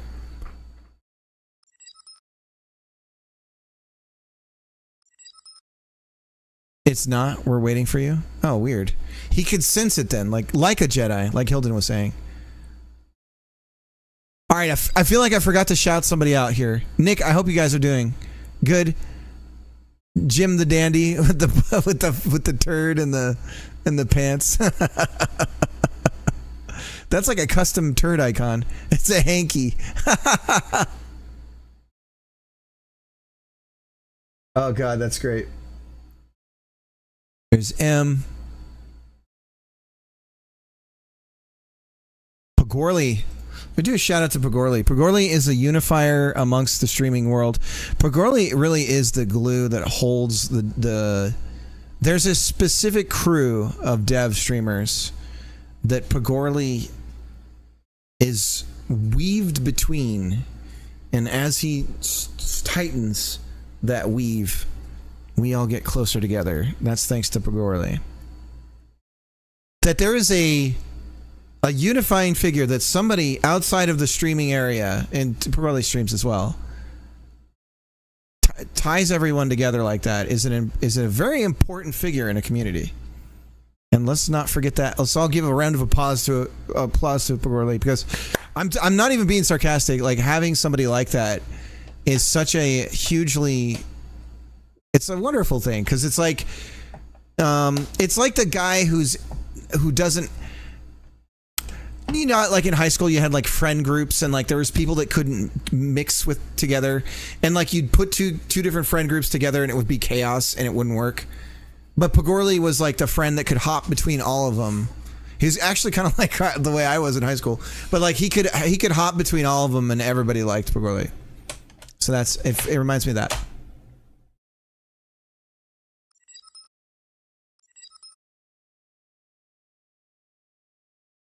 Everything Cricket brings us on the stream is projection.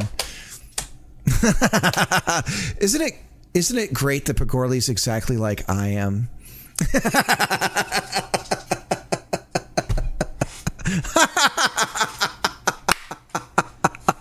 It's so important to have someone like Pagorli, just like me.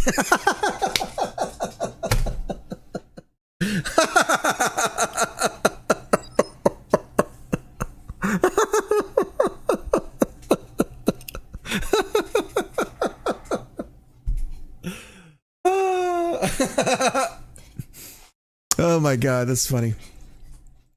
Yeah, I'm definitely not like that at all. I was like that in high school, for sure, but not anymore.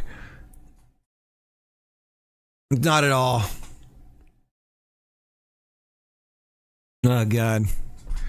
What a stream we're having today. This is quite the thing.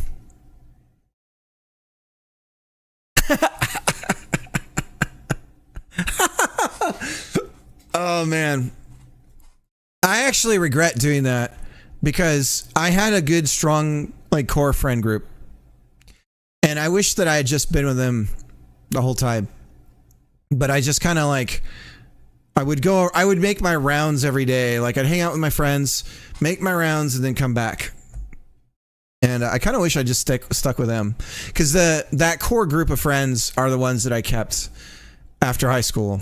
Every single one of them, I still keep in touch with. But there was like the drama people that I'd go and hang out with, and then like letter guard girls, or what is it? Color guard girls, drama, and then there was like, kind of the I don't know, the like I don't even know what I call it now. I guess the punk group wasn't really punk. Yeah.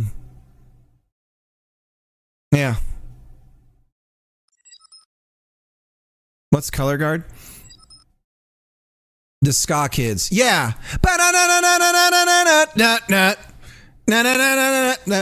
It would be like, that's in your head, that's what you would hear. Like if it was a teen movie at the time, that's what it would have been playing, like when you yeah, color guard is the girls in the front with like the flags that are like, and then you always could identify them because they would walk. If they were walking together, they'd walk in unison, just like automatically. Their feet and timing would be perfect.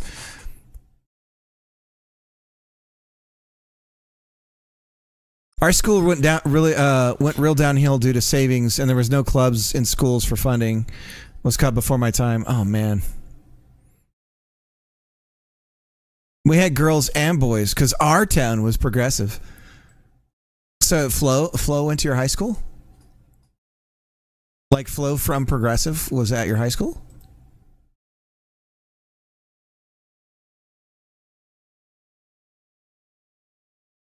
Yeah. So Miss Cricket got torn out of... She lived in the same town as me, but her parents did some trickery and got her into the good school that was a few towns over by living there briefly to get her into the school district. And then she's stuck in through that whole thing during high school. And so during like a critical phase of her development, her parents were like, what if we just take you away from all of your friends and have you go to this really small good school? That'll work out great. When I was in Scouts, I was the only boy in an otherwise all-girl group. The camping trips were a little wild. I could imagine. Oh my God. That sounds like a Dear Penthouse. Dear Penthouse. Although... Have you seen, Hilden, have you seen the SNL skit with Alec Baldwin and the and the Boy Scout troop? I'm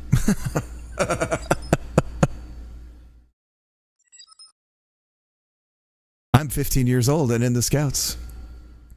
I like that the Scouts are boy and girl. I'm actually like I'm considering getting my daughter into that. The only thing is it's got that whole like kind of religious element to it that I'm not too much of a fan of. And here we only have Scouts, no girl and boy. Been like that forever. Yeah, our Boy Scouts are now just called Scouts. Are you in the States or in North America or somewhere else? I forget.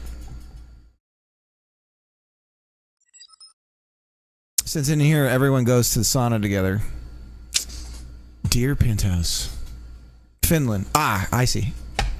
So it's not weird. Like that would be, we would make that weird here.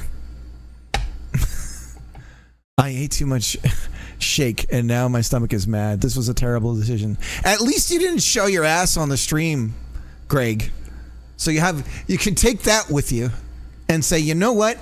At least I'm like not like that dumbass Matt who was just like, you know what I'll do? I'll show everyone my ass. Freeze the camera on it. Not even for a brief moment.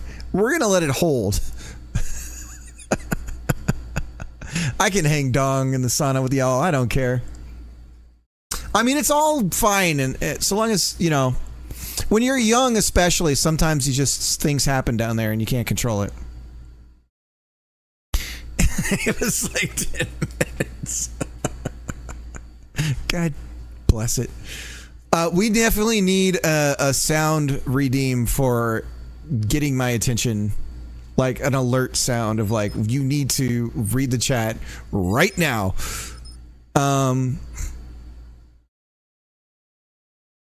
It's fine. It's because the game defeated you. Whole family and visitors go to the sauna together if big enough sauna. Yeah. We would go to hot springs. So the sauna, you'd wear shorts or something, right? Or like Speedos? Or would it be all just like a towel, you'd step in and take the towel off kind of thing? What are we talking about when we say sauna? Nothing. God bless Finland. Totally clothesless. Wow.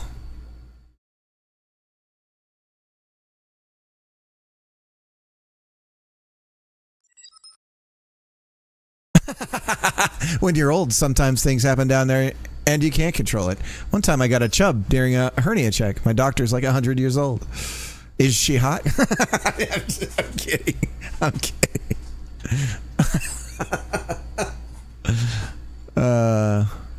You coming or should I? Oh, it's time. It's time. Oh, shit. Trish, I lost all the code I did for the game. I got all this stuff going for the game and I lost it all. Okay. Tomorrow, this is where we're beginning. And we got to come up with a workflow for my daughter. So I'm going to download the Blender files and just see what's going on with the... I'm guessing you've already checked, Greg. And just see what's going on with the...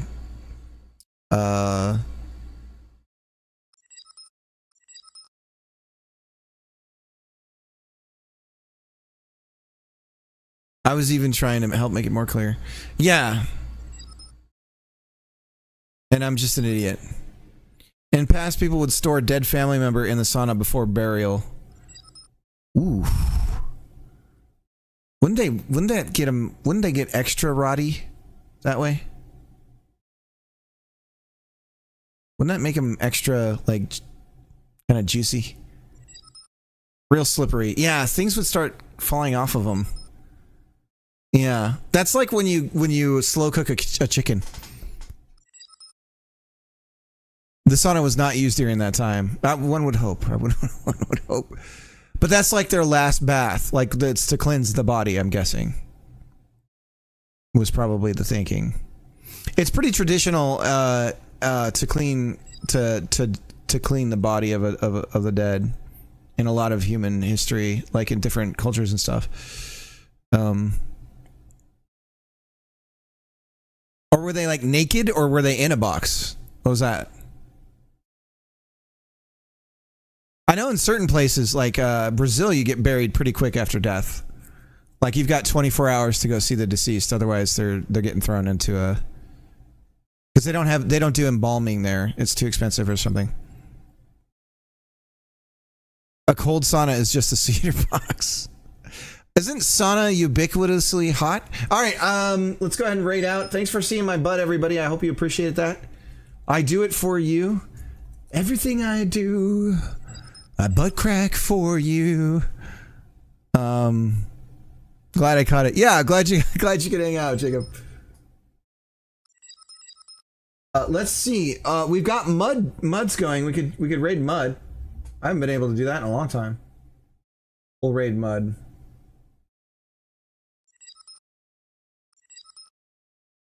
Where's Mud? I saw Mud. Mud's got 45 viewers. WTF, mate. Alright, well, we're gonna raid Mud.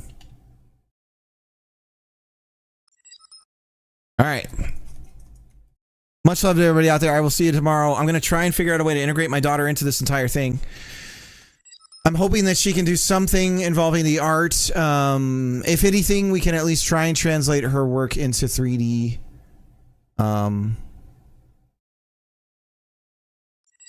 Justin, thanks for being here. Let me do a shout out to Justin. Well, shit, I'm already ready. Damn it. All right. See you guys tomorrow. Thanks for seeing my butt, everybody. I hope you enjoyed. More ass crack tomorrow. Bye-bye.